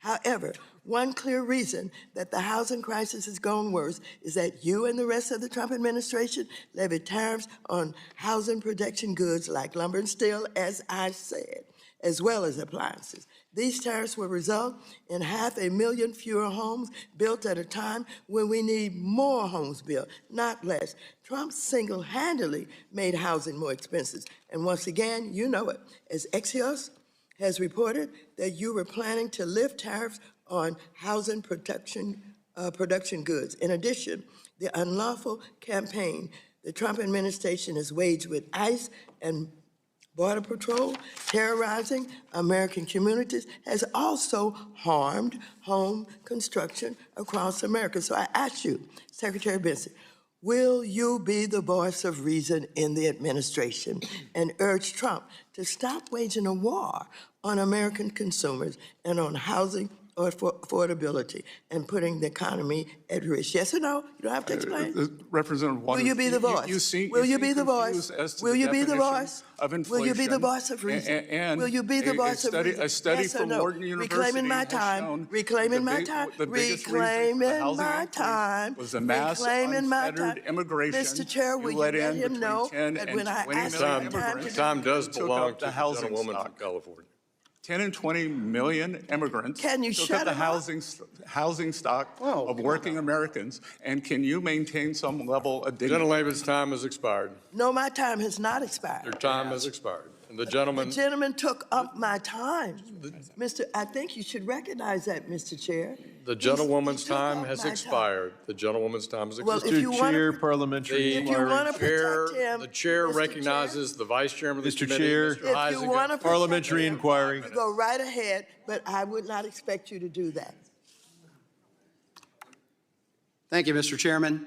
And I will grant very briefly any time that you feel like you need to address anything. Again, I think the ranking member does not understand. Mr. Secretary, I'm sorry. The gentleman will suspend. There's a parliamentary inquiry. Mr. Sherman. Mr. Chair, will you enforce the rules of this committee so that the time belongs to the questioner and prevent filibusters from taking time away? And if those filibusters by the witness do take time away, will you allocate additional time? I will enforce the 5-minute rule. Joyce Beatty had her turn. First, let me start by saying that I am certainly concerned about the direction of this country, this Treasury, this administration, and this president. I believe that our democracy is under attack, as well as CFPB, the Federal Reserve, CDFIs, HUD, and the list goes on and on. So I'd like to start with a question on community development financial institutions, or CDFIs as we refer to them, which you've played a key role in economic development. As a matter of fact, in your one-page testimony, you mention economic development or growth or security almost a dozen times. You also have stated promoting economic growth and economic security is essential to ensuring financial stability. Economic growth strengthens housing, business, financial institutions, so forth and so forth. Nationwide, CDFIs finance more than 45,000 affordable homes. However, applications for CDFIs fund programs have been pending for almost 12 months or more, and except for some CDFI funds for administrative costs, none of the FY25 program funds have been allocated. Last fall, CDF funds issued a supplemental application to CDFIs to ensure that they were in compliance with the executive orders issued by the administration, but funds still have not been dispersed. Now, my question to you, are there plans in place to release monies to CDFIs so they can continue to finance affordable housing projects? That's a yes or no. If yes, when? If no, why not? Treasury has been working to implement the CDFI funds programs as required by law. Upon apportionment of appropriated funds, Treasury will be Is this going to be a yes or no? outstanding program awards. Mr. Secretary, expeditiously no. as possible. I'm going to abide by the chairman's rules, but I have some rules. You can say yes or no, and then if you say yes, you may continue to give that support. If it's a no, then you tell me why not. And now we need to be clear. Yes, let's start with the yes or no. I'm trying to be respectful, but you're not going to do what you want to do on my time. Yes or no, or you can say I'm not going to answer it. Now move on. Number 3. Okay, so let the record show that he refuses to answer a question. No, we're not going to do that with me. We are not going to do that with me. Ask it. It's the gentlewoman's time from Ohio. Now, you opted for number 3, so you get to hear my wrath that you refuse to answer a question under your authority and what this administration, and yet you've talked about the value of housing, and you're not releasing the funds, and I want the record to be clear on that. So let me move on. Mr. Secretary, I've asked you, as your predecessors, Democrats or Republican, Jack Lew, Mnuchin, Janet Yellen, and you a year ago, about putting Harriet Tubman on the $20 bill. We started this process in 2020. At that time, Jack Lew said it would take 4 years. I sent you a letter. Do you know what your response was to me? I haven't seen the letter, ma'am. Well, you answered the letter. So now I was given a chance to help you. You responded to my letter just recently because you know I drilled you on this. But now you responded to tell me in a few words, it's a complex process. So that's not really an answer. We know it's a complex process. Your Republican predecessor said the same thing, but he went on to support it. So it was supported by 3 people before you. It was scheduled for 2020. Then it got backlogged, because it's a complex process, to 2028. The last Republican said we would be on target to do this. So now my question to you is, why is it not on target? And why are you not engaged in this process? Part 1. Part 2, do you know who is over the Department or the Bureau of Engraving and Printing? Do you know who that person is? Sorry? Do you know who is over the Bureau of Engraving and Printing? I am. You run it? You run it? The Treasury Secretary. Be careful now. Do you run the Bureau? Gentlelady's time has expired. Then let me ask him to put it in writing, because he doesn't run it. It's appointed by him, and it's Patricia Collins. So let the record show that he was incompetent in answering the Gentlelady's time has Now expired, and I invite the Secretary to respond to your detailed question about that you proposed on the bill in writing. And I now call on the gentleman from Tennessee, Mr. Rose. You're recognized for 5 minutes. Thank you, Chairman Hill, and thank you, Ranking Member Waters, for holding this important hearing. And thank you, Secretary Bessent, for taking time from your schedule to be with us here today. If you would like. We got one more black member, that's Congresswoman Ayanna Pressley, that my panel's going to answer. Because there are a lot of people who say, well, I just think these hearings don't serve any purpose, the back and forth, but actually they do. Roll it. Mr. Secretary, it took a year to get Secretary Turner before this committee, so I'm grateful for your return. And I want to pick up where we left off 9 months ago. The average American spends over $20,000 on baby costs in the first year of having a baby. Essential products like car seats are more expensive because of Trump tariffs. You told me last time that they were under consideration, but nothing has changed since May of last year, much to the distress of families. There is still no exemption for tariffs on baby products. For the record, Mr. Secretary, how many tariff exemptions are there? There are actually very few now.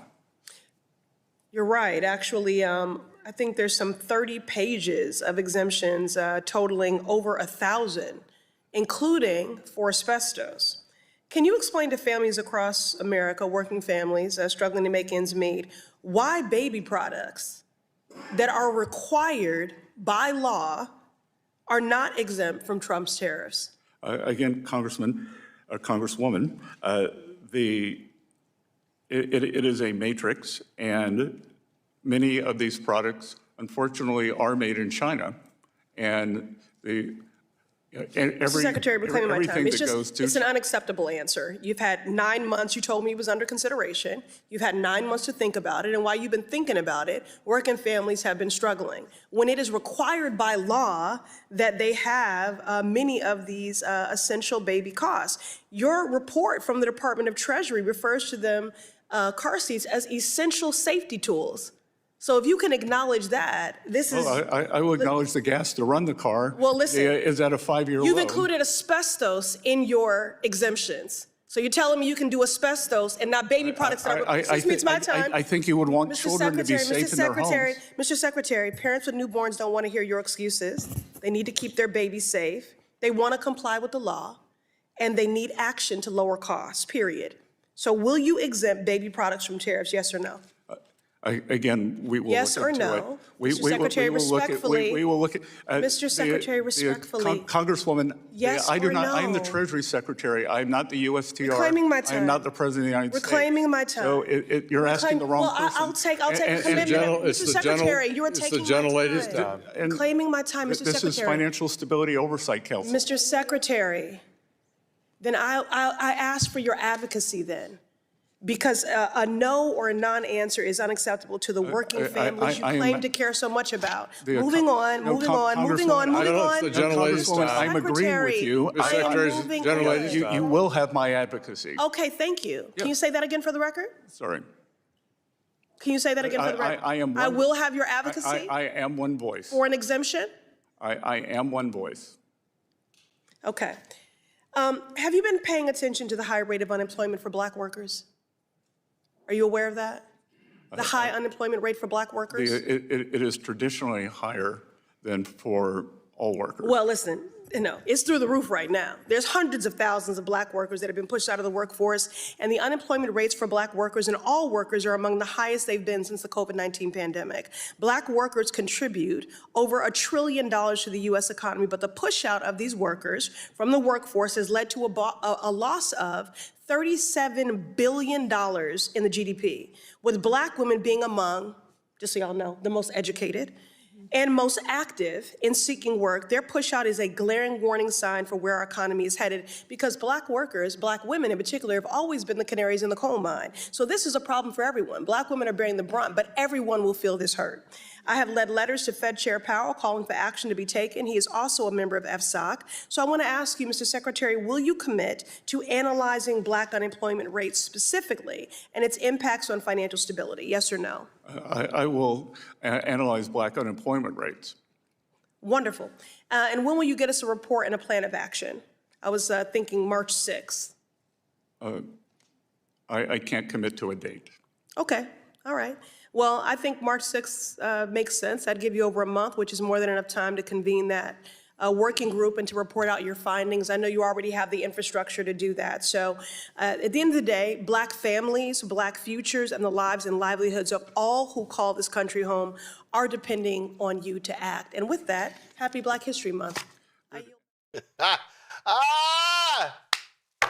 how you close it down. Rebecca, the thing for me is And again, there are a lot of people, they say, oh my God, this is just, it makes no purpose. But the reality is, when you're in the minority, you don't control the gavel, you don't control the committee or any of that. So the only time that you have to really hold the administration accountable is in these hearings. Mm-hmm. Roland, it's so amazing. These are the same people who think that Black people are DEI hires and didn't earn it. But what we saw was an incompetent Secretary of the Treasury. Like, what? He couldn't answer anything. And then when he was told, but you're the secretary, his response was, well, I'm only one person. I mean, he said it with such feigned incompetence, as if he's so, he just can't do anything. He's so helpless. And a man of his age, of his stature, just can't do anything, right? I mean, it's unbelievable. It's laughable. And it's quite frankly, it's pathetic. Yolanda? So first of all, he was pretending like he didn't know. He knew. He intentionally didn't answer the questions. He intentionally didn't give people back their time, the Congress people back their time when they asked for it. And he had talking points. And what he was brilliant at for Republicans and Trump was pivoting into saying what he wanted to talk about. And I do believe that we have an obligation, or the Congress people have an obligation, to point out their hypocrisy. And that's exactly what he was. And he's disrespectful and he's not qualified. And I agree with Rebecca that if anybody's DEI, he is. But the contradictions were just there when he said tariffs are inflationary, and then he came back and said they didn't. And so I'm hopeful that people are paying attention to it. But for people who don't want us, or don't want Congress or Democrats to participate in these hearings, it's the only thing we have. It's to shine a light on things. And that's it. We don't have the votes. It was clear that the chair of the committee was not giving back the Congress people their time. It was clear that the other Congress people were trying to save them and let them say, or let him say whatever it is he wanted to say. And only after the parliamentary inquiry did the chair follow the rules. So those are very difficult circumstances to have to deal with. So I believe that I commend them all for doing all they could do under the circumstances. And the only way for us to fix that is to get the Republicans out of office in these midterms, so that we have the majority, so that we can do to them what they do to us, which is to shut them down. Joy? I'm going to say something unusual and unpopular. He's actually my favorite of the secretaries in the Trump administration. And of course, that's, a pretty low bar. But the reason also to hold him accountable is that he doesn't enjoy it. There are some of these cabinet secretaries who, when they get in there, they, enjoy the fight. They enjoy being called names and to be made a spectacle of. This man does not enjoy it. He certainly has not my values and views in terms of economic policies. That said, he's not where Trump is and where some of his fellow administration folks are. And yet, he's in that administration. And so he has to be held accountable for that, and has to be accountable for his own voice and who he is or is not protecting. My guess is that this effort was also meant to hold someone accountable who might be willing to do something with whatever power he has, because some of these issues can't wait for another 3 or 4 years. They can't wait even for the new. No, he I'm won't. just saying, best chance. No, he won't. Best chance. No, he won't. No, he won't. When you go work for evil, then you do the bidding of evil. So what you're describing ain't gonna happen. Last story, I gotta play this, y'all. That was a walkout in Austin, Texas regarding ICE, and this crazy MAGA dude decided that he wanted to jump in and get in the face of some students and literally start fighting the students. I got a feeling that dumbass regretting that move. Watch. Get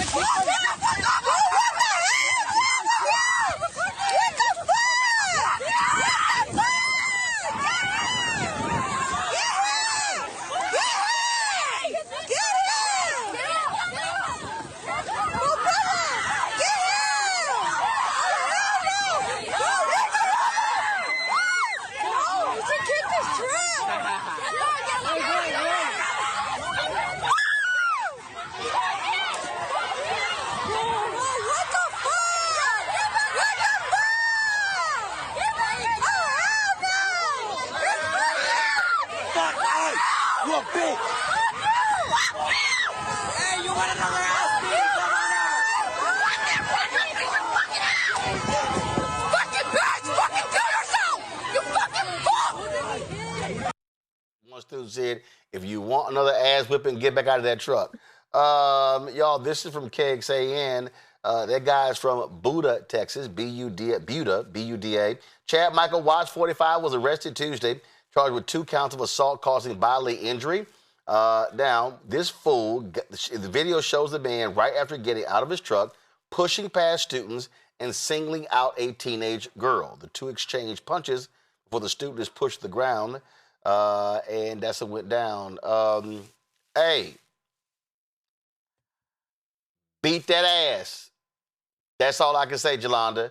Students protesting. Oh, so you want to sit here and want to beat up on some students? I'm glad he got his ass whooped. All I can say is you gotta, to use your word, a grown ass white man fighting a teenage girl. Had that been a black man fighting a white teenager, he would have been charged with more than assault bodily injury, which assault bodily injury could be a misdemeanor or it could be a really low level felony. Trust me, he would have been charged with aggravated assault. And so I'm disappointed in the charges. I've also done, I've had cases in Hayes County. That was an undercharge in my respectful opinion. I've been a 30-year lawyer. And so they're showing him preferential treatment. So yeah, people are happy that he got charged with the crime, probably because of the cell phones, but he should have been charged with more than that. He should have been charged with more than that. But yeah, I'm glad he got his ass whooped. True story. And you know, keep in mind, Rebecca, look, this is Texas, and we can't forget when a jury convicted Daniel Perry, who killed a veteran who was protesting, a Black Lives Matter protester, and Greg Abbott, the governor, pardoned this man who clearly was convicted of shooting and killing a protester. And the reality is, this is what Republicans in Texas allow. They can't stand protest against their little god Trump. And so I wouldn't be surprised if Republicans come to this guy's aid. I mean, that's a hard 45 if he's 45. Like, look, Chads are going to Chad and Karens are going to Karen. And you're right, it's Texas, but the question I have is, what is that school going to do to make sure it's protecting students on its campus? Where was school security? Well, the protests, they were out of the campus. In fact, people were complaining. They were complaining that school security was actually escorting the students, and the principal said, our job is to protect the students. And so they were exercising their First Amendment right. And so you got some people who are complaining that they should not have even been protecting the students. Well, it's clear that security needs to be protecting students. Like, look, the point of students, especially when they're in high school, we should be happy that we have some teenagers who care about the world around them and that they actually want to participate in this country in civic engagement, right? So they're exercising their First Amendment right. This guy shows up and he's to physically assault these kids, and he's a grown man. You know what? If the schools are doing what they could do, if the students are off campus, then maybe we also need parents to show up when their children decide that they're going to exercise their First Amendment rights, because we need students to be able to do these things, because that's a positive thing. But we also need to make sure that they're protected and they're safe. And so maybe we need to have the community wrap its arms around these students, so when they are exercising their constitutional rights, that they also are free to not get physically attacked by some random white guy in Texas. Absolutely. Joy? Roland, I want to interject something really, really quickly. The governor and the guy over TEA literally created an inspector general position today. In fact, I'll be putting out a press release on it tomorrow, where they literally investigate teachers and students, and they're going to be cutting funding. They're going to be suspending kids, and they're going to end certification of teachers who don't literally keep the kids in class. So they have cut off children and teachers' First Amendment rights in Texas. That happened today. Joy. FAFO. I mean, he went out there, he assaulted a student, a girl. My goodness. I mean, how is that manly? And he found out her fellow students protected her. We need to look into, I agree, it's an undercharge. If it was anyone else, we would be saying that this person, assaulted not just these minor charges, but that any range of other things, disturbing the peace. They would throw everything that he could possibly be charged at him. That should happen here as a way to deter anyone else. See people protesting, leave them alone. You want to create another protest, you do it across the street. This person is dangerous. I guess when you look him up, I assure you, you'll find that he's been engaged in other infractions. These people are unstable. They should be looked at as a category of folks who are engaging in terrorism almost against their own citizens.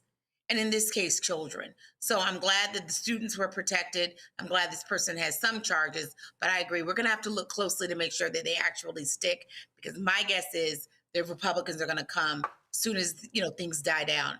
I also think we have to make sure that we're protecting, as we are videotaping aggressors, you also have to be protective of the people that are bystanders that are part of it, so that they don't get caught up and have any negative impacts as well.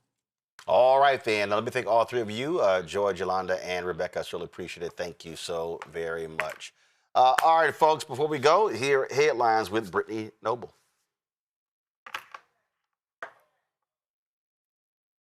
The Supreme Court is allowing California's new congressional map to stand for now, clearing the way for the state to use newly drawn House district lines in this year's midterm elections. The map could help Democrats gain as many as 5 seats in Congress. The High Court declined to block the map Wednesday with no noted dissents.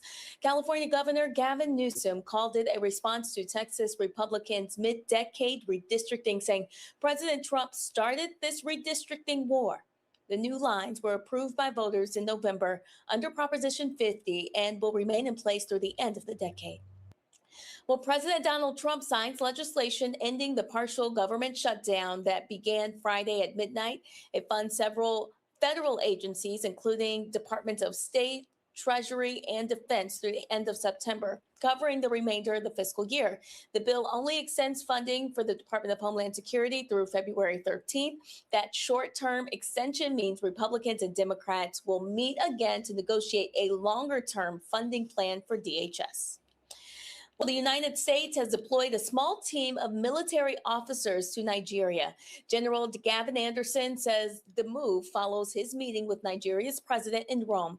Still unclear whether the team arrived in Nigeria. Now, Nigeria has been in the diplomatic crosshairs of the U.S. following threats by President Donald Trump to attack the country.